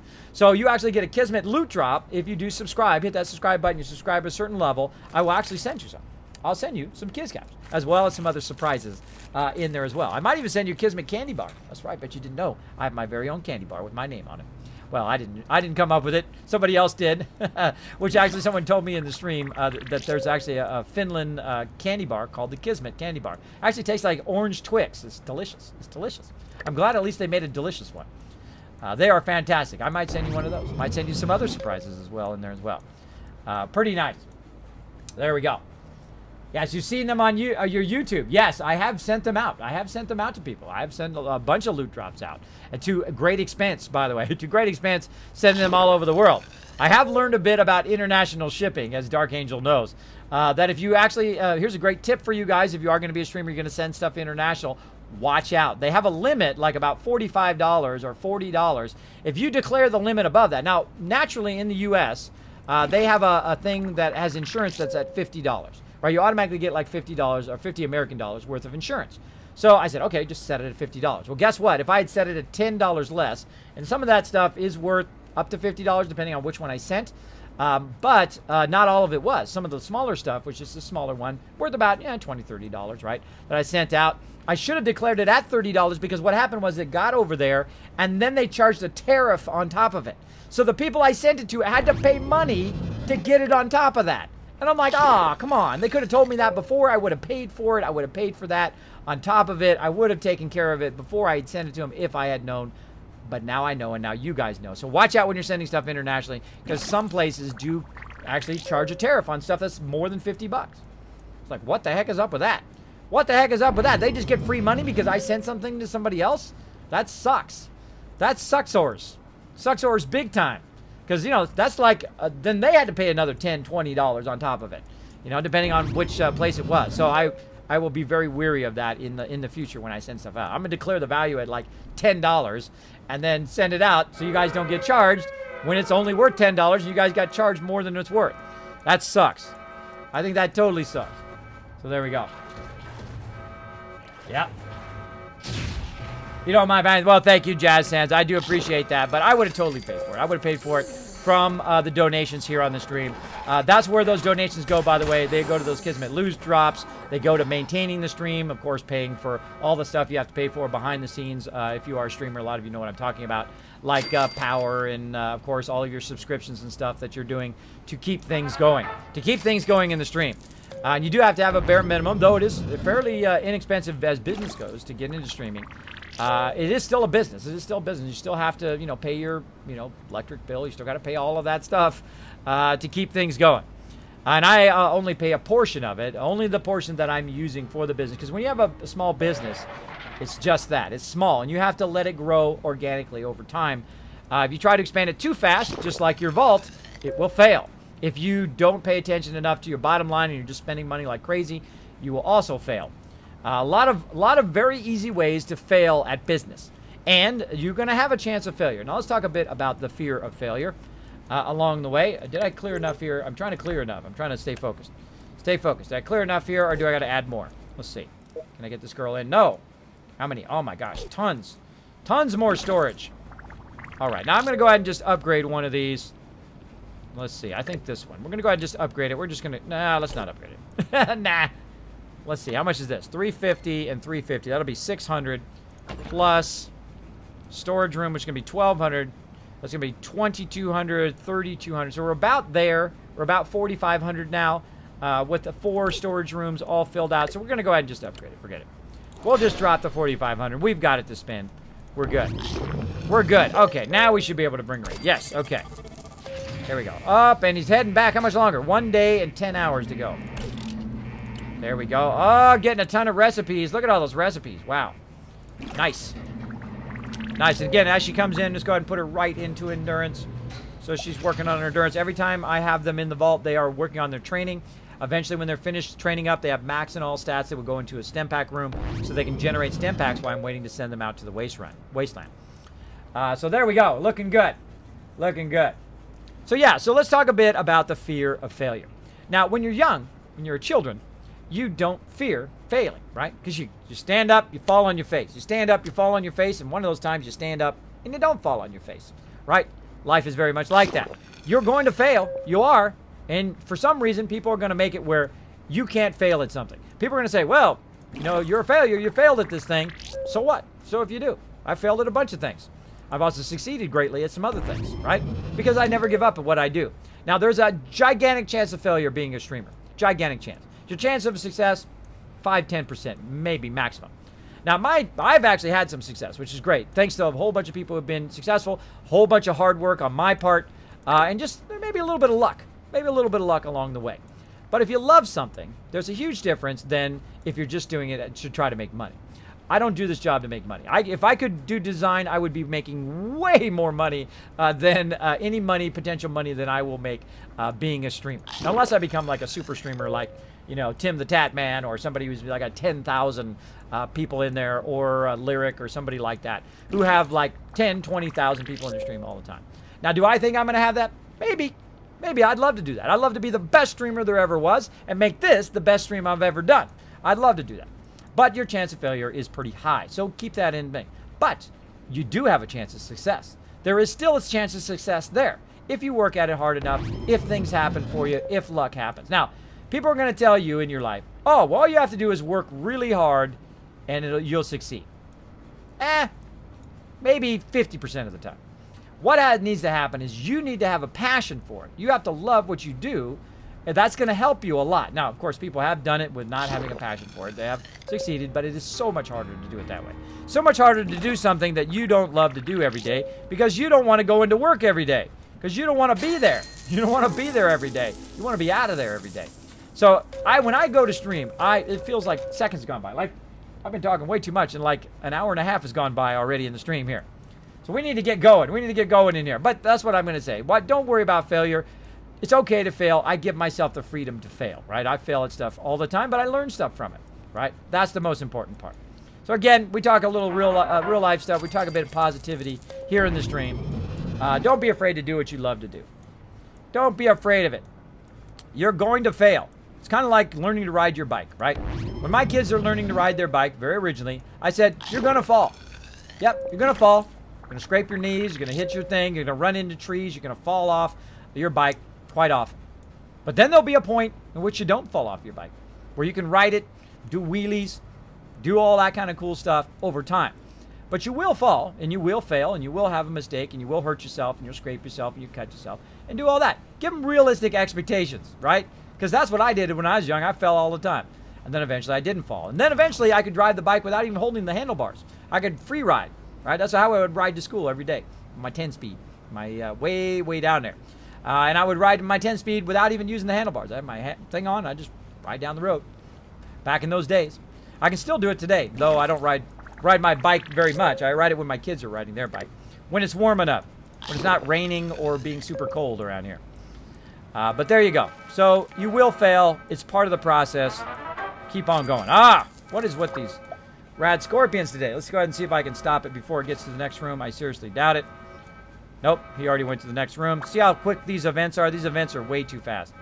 See, by the time I get somebody in there, it's already moved to another room. That makes it very, very difficult to stop the event. Let's see if she can catch him. She's got him. There we go. By the time I pull everybody down there, he's going to switch room, but we'll give it a try. Let's go ahead and get our main guy down there. See if we can get him helping out. Yep, he moved over here. Grab him and divert him over here. Run this guy over. Again, if the events go too fast, then you can't get your people in there. And I've noticed that. Oh, really? Really? You went in the room below the room that I set you in? See, that's one of the problems with this drag target in here. Where's it at now? Way down there. Is the drag targeting is got to be fixed. It's got to be fixed because that is just way too obnoxious to have to watch out every single time you're trying to drag somebody into the room. So that's the biggest problem here with the Steam version. That's the only thing that I've noticed from the other Bethesda version is he's over there now. That I've noticed from the other Bethesda version of the PC version of Fallout Shelter is the drag targets they're difficult. Difficult to do. Now Jazz Sands has some Kiz Caps. He's got some Kiz Caps. My mods, they've got Kiz Caps. I sent a whole bunch of stuff, care packages to my mods for all their awesome support of the stream. Sent them some sweet stuff as well. Some sweet stuff as well. All right. Now, the rad scorpions are among the hardest things to kill in the very beginning. Usually, I don't kill them in the beginning. Doesn't matter how many people I send over there. It's very difficult to kill them. Trying to get my main guy over there. All right. Is it done? Usually, it pops around about 3 or 4 rooms, and then it's done with that. It burns a lot of your resources. along the way. It does burn a massive amount of your power, so you have to try to catch up if you can't get rid of that rad scorpion. Now, later on, if they had appeared in my main room here, then I might have had a chance of taking them out. But right now, can't do it. Can't do it. All right, now another thing we need to be thinking about also in the future of this vault is, of course, using our outfits and various weapons as well. So we've got a whole bunch of +3 outfits. Let's go ahead and work on our explorers real quick and see what they've got. Right here, Kia needs to go back into the agility room right there. And let's go ahead. Where's my other explorer? Where did she go? Where did she go? She's right there. There she is. Okay, so Charlotte here, we're going to go ahead and remove the radiation and heal. Remove radiation and heal. Because I have a ton of stem packs, tons of radaways. Might as well burn them while you're doing it there. Now, can I give this guy a better weapon? He's got a 6.7. Let's give him a 6.8. There we go.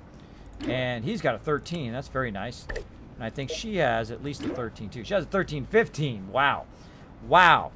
All right. She's good to go. So we'll make sure they all have a luck outfit. And then we'll see how many stem packs right now. We have 62. So we have enough to send 2 people with max stem packs right now. So we're going to go ahead and take Charlotte here, and we're going to go ahead and send her out. And we're going to give her 5 radaways. And off she goes. I hear the mysterious stranger on the left side. Again, it is stereo if you have your headphones in. It'll give you kind of a hint on where he's at, though he's still very difficult to find. Do not see him. He's hiding back here in one of these rooms. It wasn't in the front. Wasn't in the front.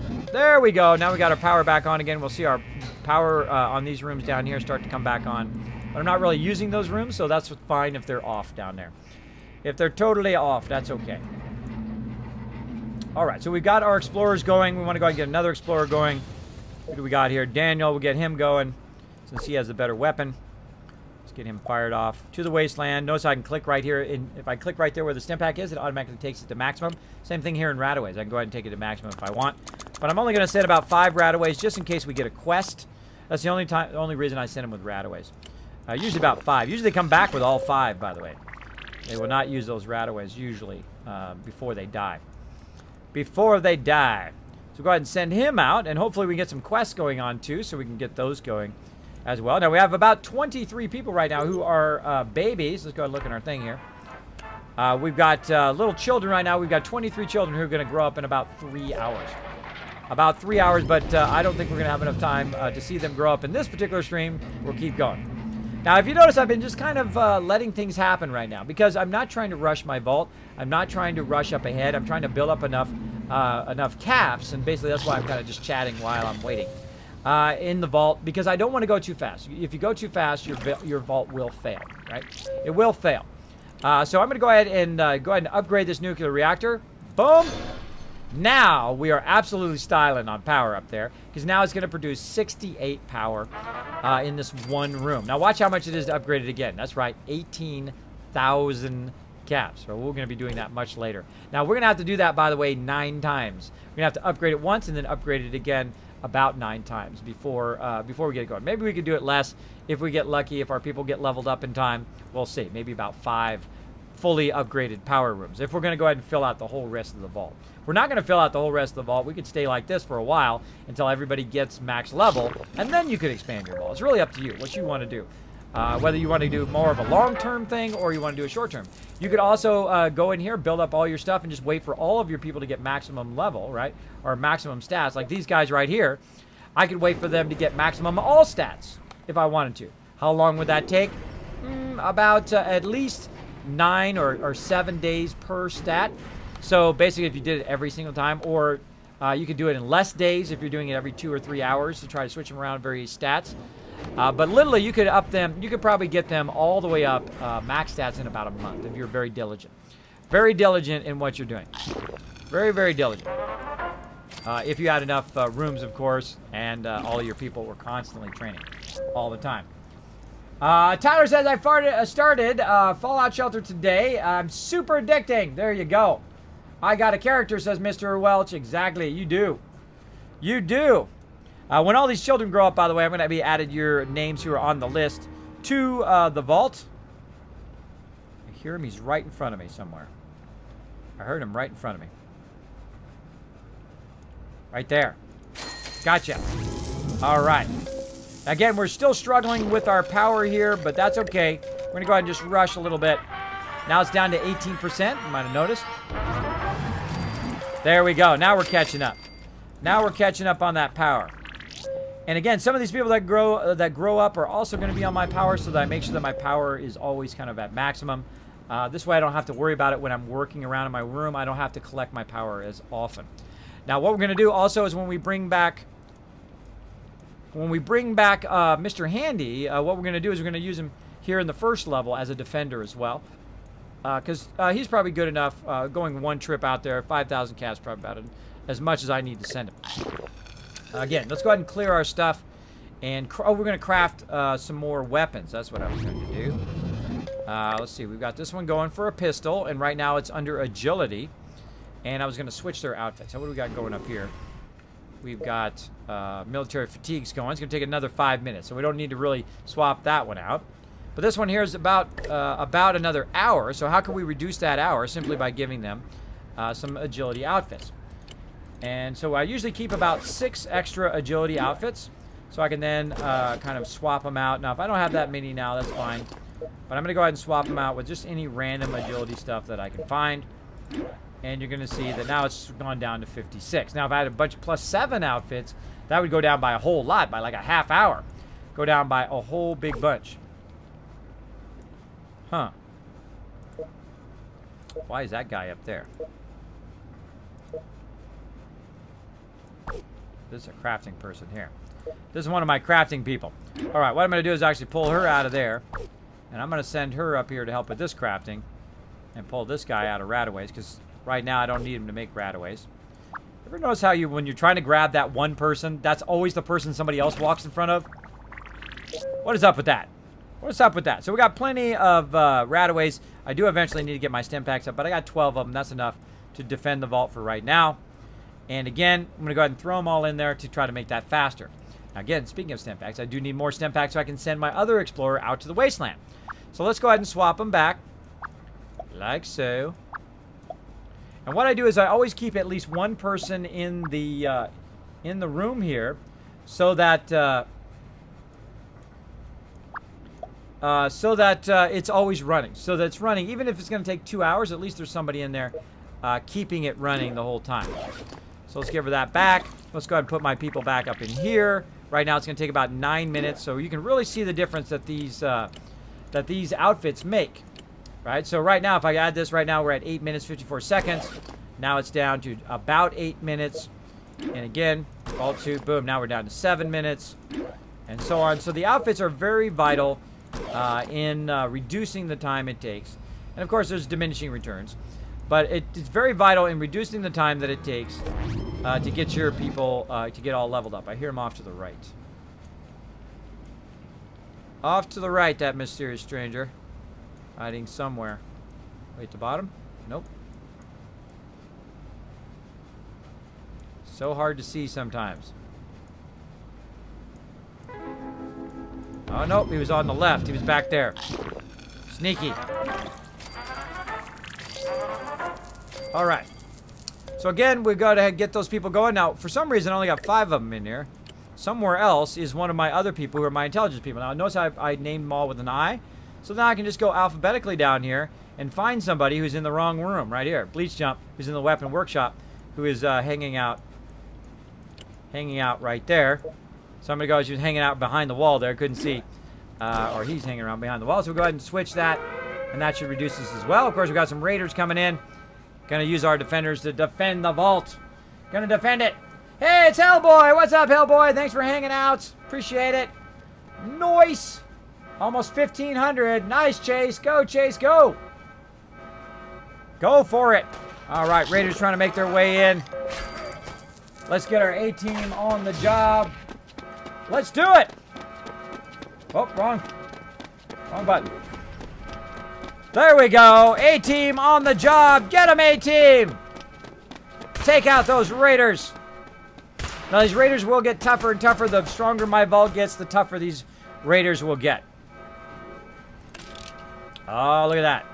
Institute thing already. That's it. They're dead just that quick.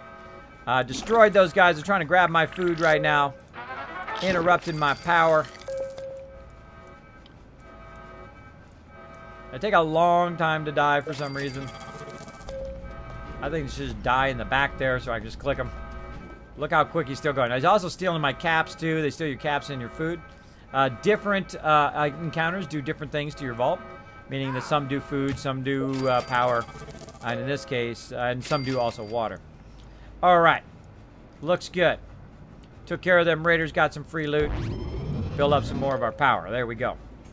There we go. And again, we're working on our stem packs down here. Now, it's going to take about 3 minutes. We're going to let that run for 3 minutes, and then we're going to rush it. Hopefully, I remember. We're going to rush it right after it comes up. Because that's when you want to rush. That's when you get the most use out of your rush, is right when it comes up there. Now, of course, my chance of failure here is going to go down based on how leveled up these people are and how good their outfits are. Right now, it's about 24%.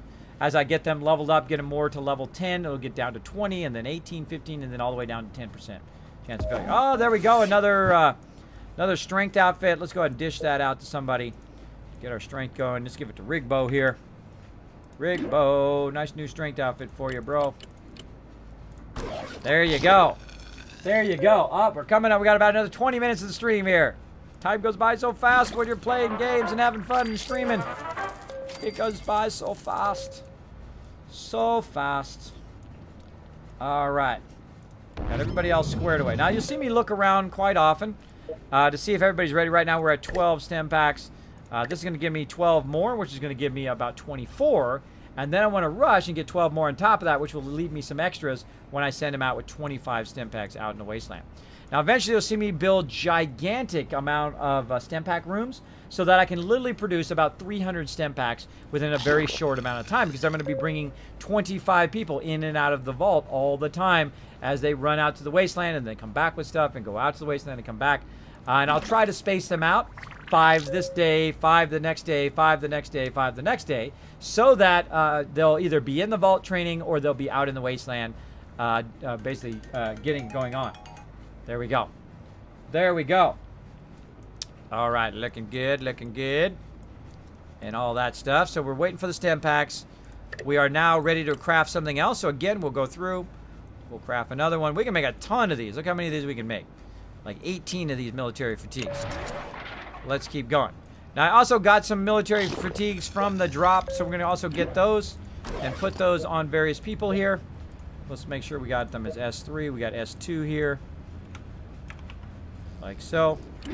Them in military fatigues. There we go. Now, that's really going to boost that room. It's going to take a lot less time for them to produce that. We got another guy down here. Let's see. What has he got? He's got a S3. I hear him very close.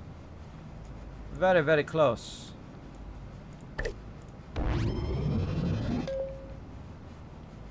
Ah, he's being super sneaky today. Look at that, in the window. He's hiding in the window right there. So sneaky. Being so super sneaky. All right, now, even though I have another +3 outfit right here, the sturdy battle armor, I typically like to use my other outfits so that I can actually see that they're all in some military outfits, that they're in +3s, right? So I can kind of visually tell who needs an outfit and who doesn't. Now, you might be going, Kismet, why are all these people standing over here by themselves? Why are these people not in your strength rooms or any other rooms helping your stuff? Well, these are my people I'm going to leave level 1 until they get to max endurance. Now, some of them are still pretty low. Some of them are getting up there, though. Some of them are getting up there. Look at that, getting to 7 endurance.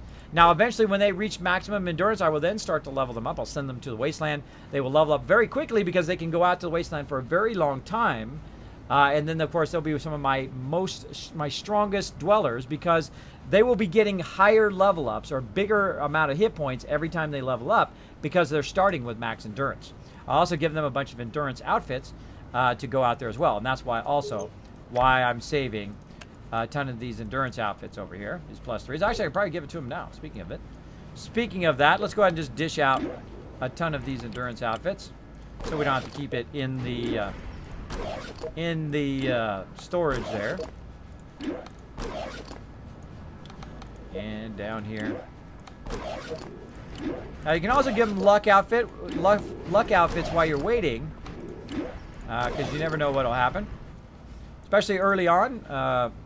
You can definitely do. There we go. We got our stem packs. We got our stem packs going, and I'm going to go ahead and rush that stem pack room. Take a shot at it. Oh, bummer. But that's okay. If you fail, you're also going to get XP, so that's good too. And my peeps are ready. They're ready to destroy some bad guys. Let's also take a look at our objectives while we're waiting. Waiting for 50 containers from quests, 2,400 caps from the wasteland, and 6 mole rat attacks. Get them. Keep shooting them. They're tough. Notice how tough they are this time? Because I've fully upgraded this room. And they're going to get tougher and tougher the more I upgrade my vault along the way. Keep collecting those resources. Right there. Now what I'd like to do is take a double shot of it. Since I just rushed it and it failed, I might as well take another shot, see if I can do it. Nope. Now what's going to happen right there, by the way, is I'm going to lose 20% happiness in everybody in that room. And it does happen. Now, of course, also, I'm going to probably have to heal them if they get too low. We'll see. But also, we are going to get our mole rat deed done while we're at it. Now, I'm going to go ahead and watch and see if anybody's stem pack thing comes up. There we go. And they've added the ability just to click on their stem pack thing right there and heal them up. Just like that. So we had to use some stem packs there, which is kind of the opposite of what we're trying to do. But, there you go. There you go. And again, that's why I keep extra stem packs. We're at 20. We're going to try to get to 25. We're going to go ahead and let that run for about 5 minutes. See if we can catch up. Now, I usually do a double shot. I try that. You can also try a third one if you want. But for me, a double is probably good enough. I don't know. Screw it. Let's go third time. Let's do it. And there we go. That was a good decision. And also, they're going to go back up by 10% happiness there. All right, good. That was a good decision. Oh, and we got a quest. Cool, let's do a quest. Let's do a quest. It's me, and bad luck catching you online, or are you rarely on? I am on, you can see all that information below the stream, by the way. There, Hero Boy. I am on Wednesday, Thursday, and Saturday, Sunday at 10 p.m. Eastern Standard Time, all the way till 2 a.m. typically, though sometimes I stream longer, as well as sometimes I bonus stream, which is what I'm doing right now. I do bonus stream during the day. I'm trying to bonus stream more often. Some Fallout Shelter, eventually some 7 Days to Die, and some other games I will be bonus streaming, as well as I'm doing creative streams on Sundays. So if you want to learn all about graphic design, have me download 25 years of my graphic design knowledge to you guys, feel free to go ahead and watch, come by on Sunday. Come by on Sunday. All right, let's see what's up in here.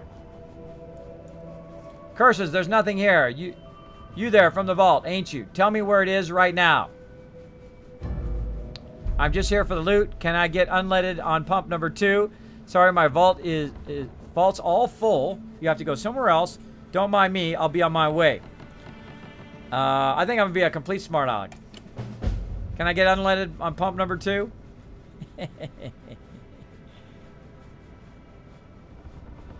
I'll make sure you get plenty of lead.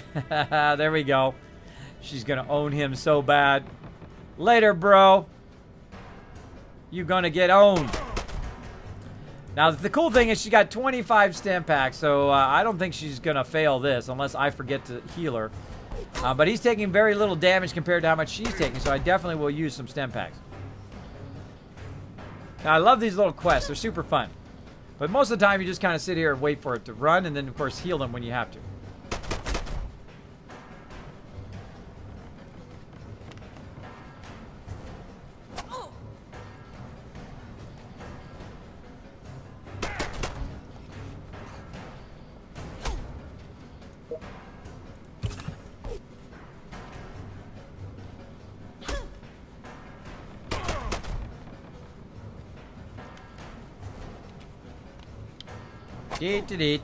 Now, eventually, I will get a critical, hopefully, and I can take this guy out. Depends on how many rounds you go, but after a certain amount of rounds, you actually get a critical. You can try to take him out. I think this is only going to take a couple stem packs. There's that critical. Go! God, that was so fast. That one is so incredibly fast compared to the other ones. What's he got? Oh, some Nuka-Cola Quantum. I'll take it. And that's it. That's all I'm going to get. That's a bummer, though, because I was trying to get more containers so I get that other one done. But such is the way it goes. Back to the wasteland. Now, that's a great way to get stem packs, by the way. If your people are running low on stem packs, you can go get even more stem packs so your people can last longer in the wasteland. I have done that before. All right, back out there she goes. Now, it might be like, Kismet, how did you get that quest, bro? Well, all you got to do is have the Overseer's office here, and it will allow you to get some quests along the way. Of course, the more you upgrade your Overseer's office here, you can actually do 2 quests. You can send 2 groups of people out on quests as well. Eventually, we will have our quest people. Some of these people here will be both quest and that as well. Very loud. Very loud. You must be nice and close.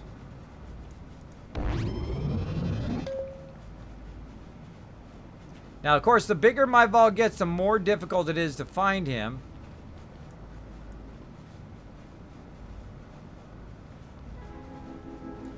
He's over here. Probably in the doorway. Probably hiding in the doorway. He's so difficult to find sometimes, especially like in the living quarters. He's very difficult to find. Oh, well. Oh, well, we've got plenty of caps for right now. We're not hurting. Now, by the way, notice about my happiness went back up to 98%. From all my people down here. Stay in that room. Stay in that room. So my people here, of course, they went back up to 90%. And when that comes way down, I'll go ahead and rush them again, or I can put them in another room and rush them from there. Now, again, what we did is we rushed them so that we can get more stamp packs. Right now, we've got 32. That's pretty awesome. And we'll go ahead and send our next explorer out to the wasteland. We'll give him 25 and 5. Like so, and again, we'll double check, see if we got anything better. Anything better? Actually, I'm going to give him a rusty laser pistol so it's doing a consistent 7 damage. And off he goes. Keep collecting those resources. And he's off and running. So again, thanks everybody for hanging out in the stream. We have a lot of fun in here, of course, playing some Fallout Shelter. He's been on quite regularly late. Yes, I do try to stream quite regularly. I've been very busy, of course, in my IRL, taking care of my IRL stuff. But now I've got that done, so I can hang out more often. Right now, one of my oldest daughter, who I normally would have to go pick up by now, is off on a trip this week. So I can stream a little bit longer, and then I got to go pick up my twins in a bit. So but we're going to go till about 3 o'clock, which is in about another 10 minutes. So we're going to try to get done what we can get done. Then we're going to put everybody back into night mode and go from there. Again, how we looking here? 1 hour and 12 minutes there. 55 minutes there. And we've probably got about another 2 hours till all of these people grow up. And when they grow up, they're going to need to start doing some stuff. Otherwise, we're going to be in trouble. We're going to try to also build up at least 5,000 kids or 5,000 caps there, so we have money to expand later on. And I think right now we're just going to go ahead and clear out a bit of this stuff. So let's go ahead and just sell some of this stuff off. Now, there is a function to sell all, by the way, but I find it sometimes it's just faster just to double-click it. Oh, man, we got plenty of weapons now for them. Outfits, we're going to keep that one, keep that one. This one we can go ahead and scrap all of that, try to get some resources. These Wasteland Medics, we'll do that as well. Again, I'm just trying to collect the, +3s now. So I'm trying to get rid of all these kind of lower-end ones. Again, trying to collect the +3s. Eventually, I'll go from +3s to +5s and +5s to +7s. We'll work our way up. But right now, we want to keep these because depending on what we're crafting or depending on which rooms we add, we want to, of course, have a lot of this stuff. A lot of this stuff going on. And want to have, of course, the ability to also sustain the vault. And defend against raiders. There we go. Collect all those resources. And here they come into the vault. I dare you to come in here. I dare ya! I dare you to come in here and I'm gonna blow you up. Blows you up. Here they go. Here goes the A-team again. Stop them from taking my caps. Stop them from grabbing all of my resources. Zap them. Oh, one down. Thanks for the recipe. Just that fast, all 3 of them down. Again, make sure you have a real good defense room that is also working as a production room so that you're both making stuff and also you're making stuff, you're getting the resources as well as you're defending your vault. All right, die already. There we go. Dead. Dead. Event over. Okay. Over here. Go ahead and get back to what we were doing, clearing out that stuff. We cleared all this out. No junk, no pets yet. All good there. Now, what else can we do while we're waiting? Well, we can actually send some people on a quest if we had enough Nuka-Cola Quantum to bring them back quickly.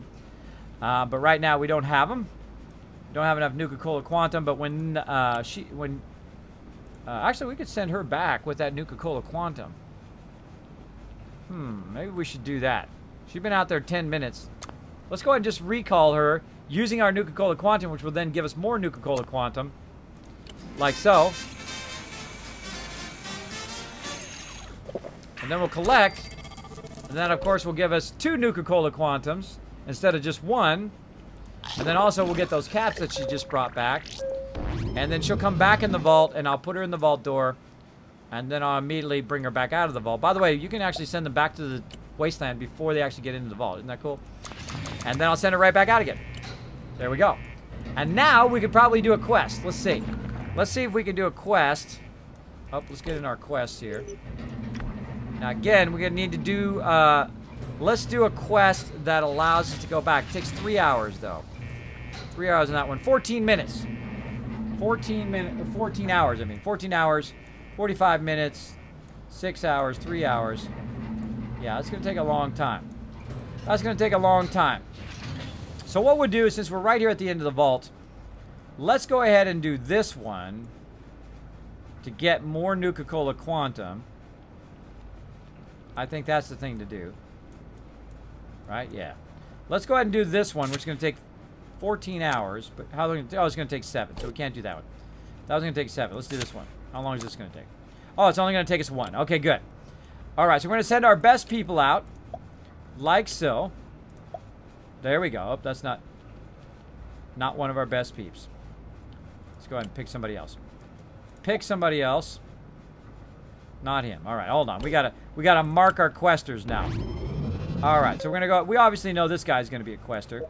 Let's find the other people with the real nice weapons right here. Let's go ahead and put a Q on there for quest also.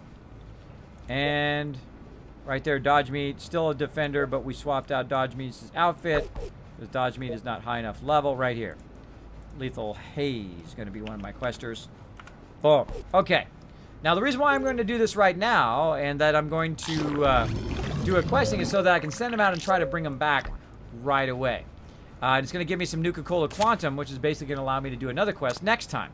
So I'm kind of thinking this time, next time, and so on. Now, I don't have enough stem packs right now. Actually, I only got 17, which should be enough. But just in case, let's go ahead and take another shot at rushing this room. What the heck? Worked out. Awesome. Awesome. Now, when I'm doing questing and I know that I can bring my people back, I will automatically go ahead and use all of the stem packs. So I'm going to go ahead and use them all. I'm going to leave me with 4. And I'm going to go ahead and bring, let's go ahead and bring about 10 Rataways. And let's go ahead and queue up our people here. RJ Phoenix. Oh, they're under, oh, I got to put an exclamation point. Hold on, hold on. I forgot to put an exclamation point in there so that I know they're part of my quest team. So let's go ahead and take out Dodge Meats here. Dodge Meat as one of my defenders. There we go. And this guy is going to have an exclamation point in front of his name. Let's go ahead and put an exclamation point and then a Q. I hear you, Mr. Stranger. You're very close. Right there in front of me. Oh, 2,000 caps. Well, thank you. Thank you for that. And then this guy, let's actually switch this around and do exclamation point Q at the beginning so I know that they're part of my quest team, and then they will show up at the top of the list so I don't have to scroll all the way down looking for them. Another great Kismet tip there for you. Watch what happens. Now they're all at the top. See how they're all at the top? I go grab RJ Phoenix, grab my other quest guy, and then this quest guy. We've got all the quest guys, maximum stem packs, 10 Rataways. Oh, let's just take them all. What was that? Let's go ahead and just take them all. Take them all. Start now. So you can use Nuka-Cola Quantums to basically speed up ahead so you don't have to wait the so many hours it's going to take. And we can go right to questing. Let's do it. Let's do it.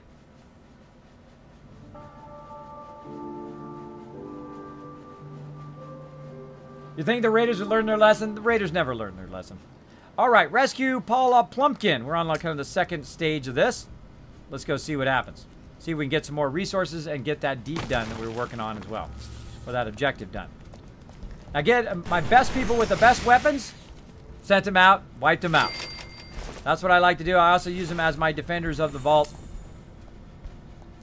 So you don't want to keep them out of the vault too long because you don't have you might not be able to kill off those raiders and whatnot. But I have enough weapons now. I'm okay. Now again, this is fairly low level, and I have pretty high level weapons on this as well, especially the rocket launcher. The rocket launchers and the Fat Boys actually AoE mobs. You didn't know that? I find that even though I started using the Dragon mod, that I actually like the MIRV as a quest weapon. Any kind of nuke weapon is a better quest weapon because it AoEs everything. So you're damaging everything at once as opposed to just a single mob. So I've now kind of switched it in my main vault to the MIRV or rocket launchers. Now again, you can loot the actual other loot, the kind of shinies. You can loot those even if you're not in the room, if I happen to have some left. But you can't loot the mobs. The mobs you should loot while your people are in the room. And I'm going to speed up a little bit here because we're going to run out of time. We're going to try to get this quest done and then get back to the vault. Let's do it. See how they both took damage there from that thing in this rocket launcher? Then, of course, going to take out all the rest of them in the next shot. Boom. Toast. There we go. Keep that guy back there. Now, sometimes they're blocking the loot. So what I will do is I will actually run them out of the room first so I can grab it while they're running out. Like this. I'll run them into the elevator, right? And then I can get the loot. Well, the only problem is I can't get this one because they're not in the room. So I got to go ahead and send them back in the room. Then I can get this. Then I can go there. So watch out when you're running through collecting all that sweet loot. I'm trying to make it nice and big so you guys can see what's going on. See what's going on. Blow it up.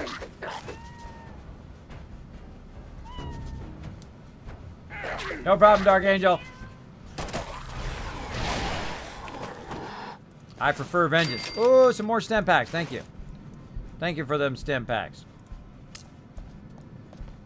Now, the funny thing is they have more than 25 stem packs now. They have 29. Like I said, questing is awesome for that. Questing is awesome for getting more stem packs than you can actually give your people.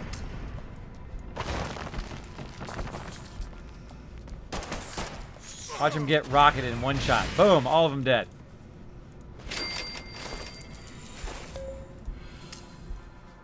Again, I'm always kind of looking behind to make sure I didn't forget anything.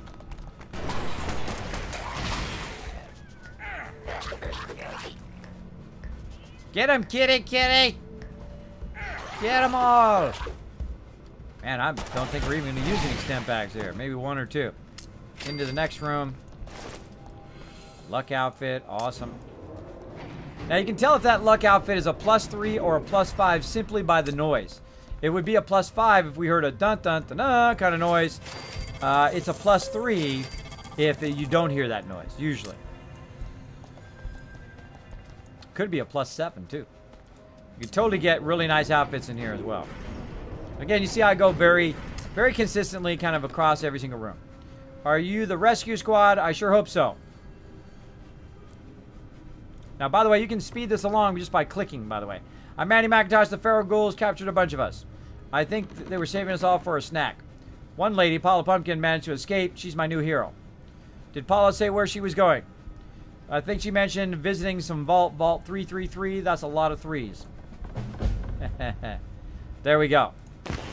Get some Nuka-Cola Quantum. Let's keep going. Now, I don't just stop when the quest is over.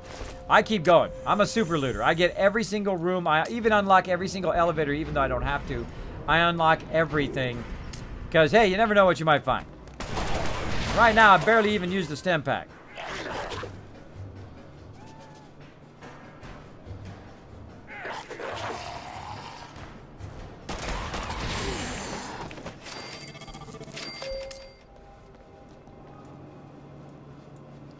Alright, oh, more stem packs. There we go. And we're done. That's it. We did the whole thing. I'm not even going to bother to heal them or anything. I'm going to go ahead and just tell them, let's go. We're good. Turn to the vault. There we go. Bunch of stuff and some outfits as well. And, of course, 2 Nuka-Cola Quantums. Let's go and return to the vault. Now, here's one of the cool things about this game. Is that I found some Nuka-Cola Quantums. I'm going to take them back. But it knows that you have not brought them back yet. So notice I don't have 2 Nuka-Cola quantities. You actually got to get the people back to the vault first before that's going to be used, right? Before you're going to be able to use it. So you can't just go out and get them and then use them on the way back. You got to actually have them in your vault already. So luckily, I do have 1 in my vault still. That's why I wanted one that only took 1 to out and 1 to come back. Run them back. There we go. And then we'll go ahead and collect all this sweet loot they found. Look at all this nice stuff. Including a luck outfit, some weapons and so forth, and a thing. We'll go ahead and collect like so. Now, of course, these are my defenders. And there we go. We got our filter containers done as well. Got ourselves a pet. We get to play the pet game before we leave. Go ahead and drag these guys right back into my defense room. Like so. All right, that worked out good. Now, if you've never played the pet game here in my stream, what we're going to do is you guys are going to guess. Oh, my first Deathclaw attack. Uh-oh. Uh-oh. Oh, wait. Don't leave. Stay in there. All right, we're going to be in trouble now. This is the first Deathclaw attack of this new Vault 45, and of course, my people are already low health. Not good. Let's heal them up. Just go ahead and click on everybody we can find. Let's get our main guy here. Heal him up. And just burn those stim packs. This is what you're saving them for. You're saving them right for this moment. Now, they're going to go ahead and go into the next room here. I'm going to go ahead and pull somebody in there to try to stop them. Oh, didn't work. They're going to go down. We're going to try to get ahead of them here. Run people ahead of them. Maybe down over here. Run this guy over here. They're going to go down, and they're going to go left, and then they're going to go over this way. There we go. She stopped him there. Let's get him to go over there. Him here. This people over here. Nope, they've already moved. They've already moved ahead. You're going to go ahead and pull her in there. Again, watch out for your peeps. Try to bring your main people. Try to get ahead of them. Try to get your defenders down on the lower level. Now, your lower level peeps, you don't want them to be up at the top of the vault because what will happen is they will die. Try to heal him up. They will die. So that's why you'll see that I have my lower level peeps on that side of the vault and my higher level peeps kind of down here. So far, no deaths. There we go. Deathclaw's down. We got 2 down, 1 more to go. Come on, you guys can do it. We're going to actually kill the Deathclaws off on our first Deathclaw run. That would be amazing. That would be amazing. Drag them over here. Aha, see, I've got a couple people already there. Ready to hold them in there. Go ahead and get my guy. Bring him down. Like so. Try to preemptively strike. Get some people up ahead. He's going to the next thing. Get him go down. Now he's going to go down. He's going to go to the left. Now, if he does go into this room, I will have to pull these people out of there. Go ahead and pull this guy in there. See if we can stop him from going anywhere. Again, you're going to be a lot of this kind of preemptive pulling him from place to place. There we go. Good job, guy. Good job. He held him in there. There we go. Got him. All right, our first Deathclaw attack, and we managed to get rid of him. We didn't get rid of him in the very first wave, which we will do eventually. But here in the very first time, we did it with no deaths. Awesome. Awesome. Now, you might want to double check that nobody is dead just by hitting status or hitting job here, switching it back and forth. Make sure nobody's actually dead in your vault. They're just kind of scrolling down and looking. Nope. Nobody dead, at least as far as I can see. So we're good. We are good. And we got a level up there, though we're kind of having trouble on power. So again, while we're trying to recover our power here, let's go ahead and do the pet game. Now what it is you can go ahead and bet your Kiz Caps on the pet game. I'll go ahead and show you right here with the overlay. Now how to enter our contest is right here. You go exclamation point loot, check those Kiz Caps, go exclamation point bet. And in this case, you're going to bet whether it's a dog, cat, or whether it's a parrot. So again, we're going to bet. You're going to go exclamation point bet, space, dog, cat, or parrot. So let me get that going right now, and you can earn a ton of Kiz Caps toward our giveaways this weekend when we're going to be doing, of course, the mega stream for 6,000 follower mega stream. Going to be awesome. Going to be awesome. All right, let's get that pet going on. We are running over.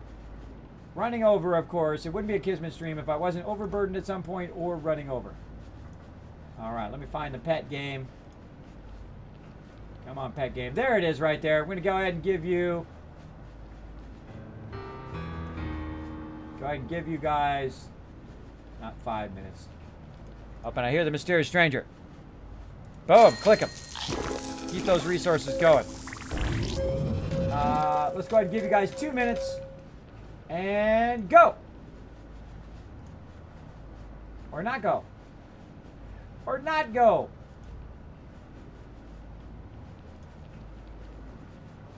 Not working. Why is it so difficult for me to give away kiss caps? Huh? Why is it so difficult? I'm just trying to do the thing with the thing. Let's see. Nope, not going to let me do it. Okay, well, I'm going to have to set it to 5 minutes then. We'll set it to 5. What I'm going to do is I'm going to set it to 5 minutes, cancel it, and redo it. That's what I'm going to do. I'm going to have to work around it because it's not working. It's not letting me move it down to 2 minutes. Should let me edit it right there. I'm going to start it, refund it, edit it, put it at 2 minutes. Wow, this is very convoluted. And then start. There we go. Okay, started it again. Now go ahead and do it, everybody. If you did it just a second ago, it's not gonna take because I refunded it. Go ahead and do it again. So you go ahead and put exclamation point loot to check how many kiss caps you got. You can win thousands of kiss caps for our giveaways. We give away games like Fallout 4. We give away 7 Days to Die. We give away like the whole Far Cry series. I mean, a lot of AAA games you can win here in the stream. So make sure to keep building up those kiss caps so you can use them during those giveaways as well. Keep building them up. So you can go ahead and go exclamation point bet parrot, cat, or dog, cat, or parrot. Yeah, dog, cat, or parrot. Go for it. Got 2 minutes. Meanwhile, I'll be trying to build up my resources here. Let's go ahead and rush. Looking good. And rush this one. Failed. Ah, Rad Scorpion attack too. Oh, these guys need to be healed.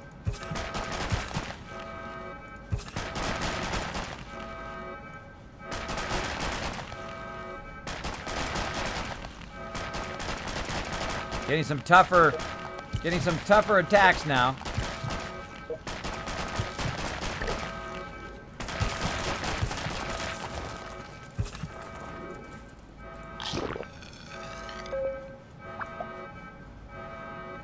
So we're gonna hold them in that room for a little bit.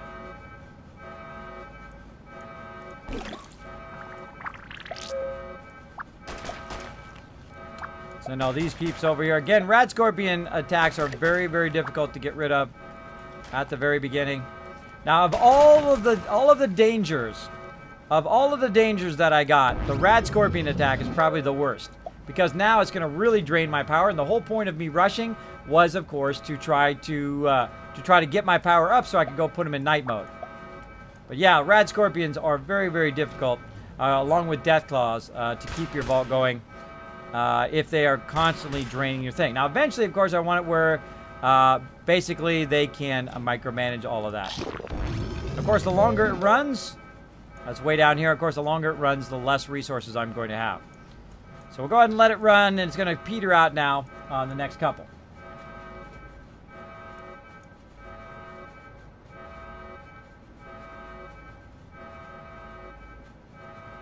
There you go. There you go. You got it. You get attacked a lot. I know, A-Dog, in this version, I find that I get attacked a lot. The dragging is not so perfect as the other versions. Drag those guys back in there.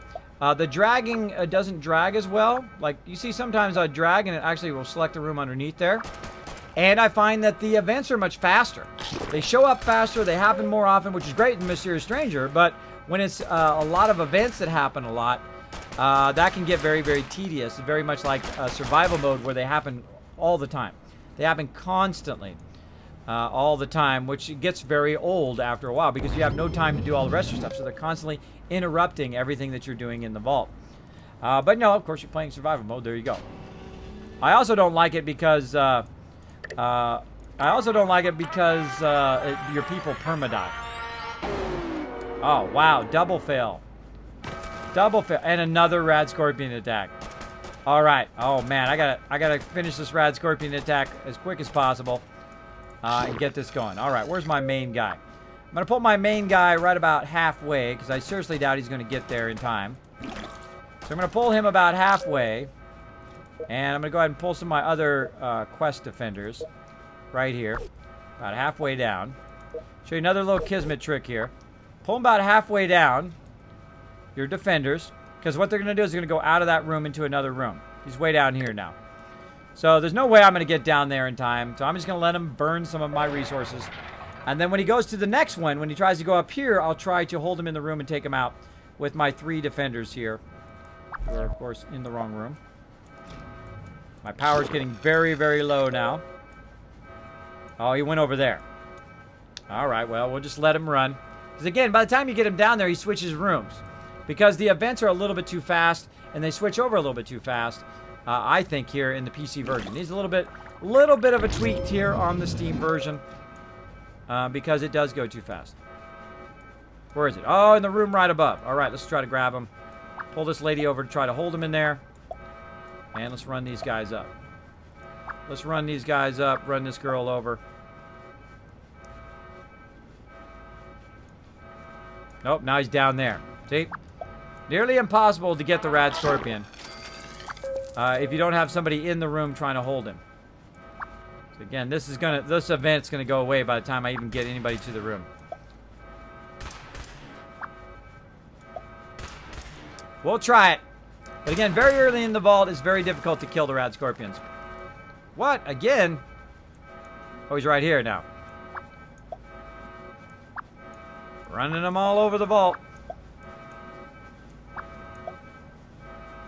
Again, it'll because this goes so fast, they won't even get there in time. He'll switch by the time they get there. And that's why I think it goes a bit too fast. A bit too fast in here. There we go. Event over. All right. There we go. Well, I don't have enough time to go in and wait for this power to come back up again. Normally, you should not put people in that mode unless you have your power all the way up, you have your resources all the way up. But this really all the rooms are going to be off, but I'm still going to have enough food and water, so you're okay to try it. Okay to give it a shot. Now I'm going to go ahead and wait for all my people to, of course, kind of return to where they were going. Let's make sure that we're actually making our pistol. We are. We don't have any power, though. Don't have any power, though. Maybe we can get enough power to get at least our thing back on here. Let's see. Let's try another rush up here. Let's screw it.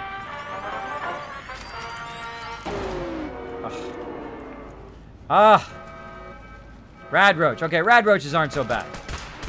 Rad Roaches we can do. Alright, well, there's nothing I can do about it. I've got to go. Got to go, got to go. So I've basically lost power in all my training rooms and everything.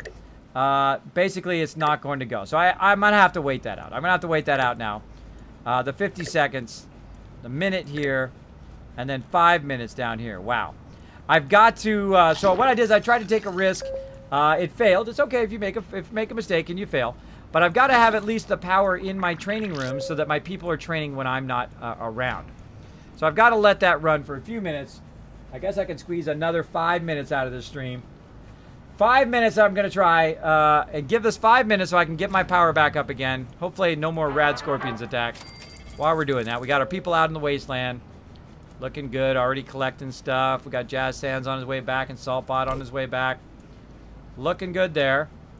And our thing is up, so we'll go ahead and do the pet. Here we go. It is a parrot. Oh, wow. This is the second parrot I've ever gotten.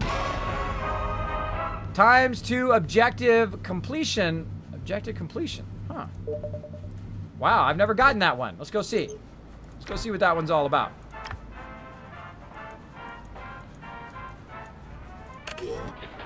Genetically engineered by vault-tec to fulfill your pirate fantasies.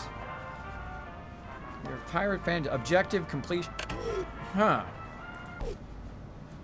Huh. I guess every time you do an objective, it doubles up your objective, maybe? I don't know. Let's go ahead and just put Vinny here on our defense room, and let's see what happens. Let's see what happens.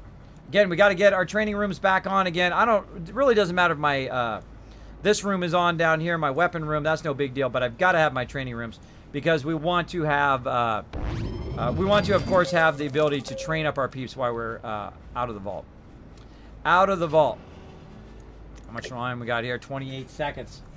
It's always something. Then I'm gonna have to just throw the host because I'm gonna run too long. I can't go in there and do that. So let me go ahead and find somebody to throw the host on.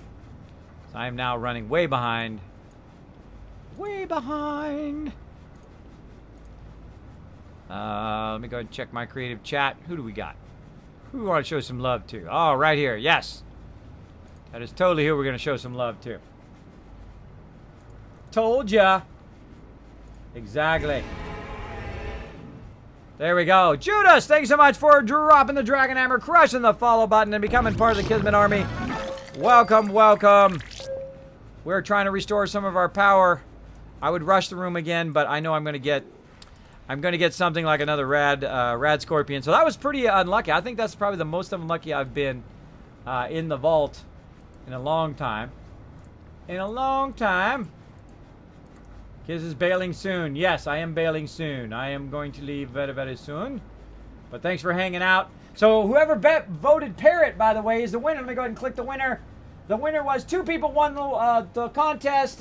They bet 1,000 and they earned 3,250 caps. Congratulations, everybody. But because you guys are awesome and you're hanging out in the bonus stream, you're hanging out to the very end of the stream here, let's go ahead and dish out an additional 500 Kiz caps to everybody in the stream. That's why you watch my bonus stream, so you get those bonus Kiz caps. Best time to get the bonus Kiz caps are here in these bonus streams for our contests and for our giveaways.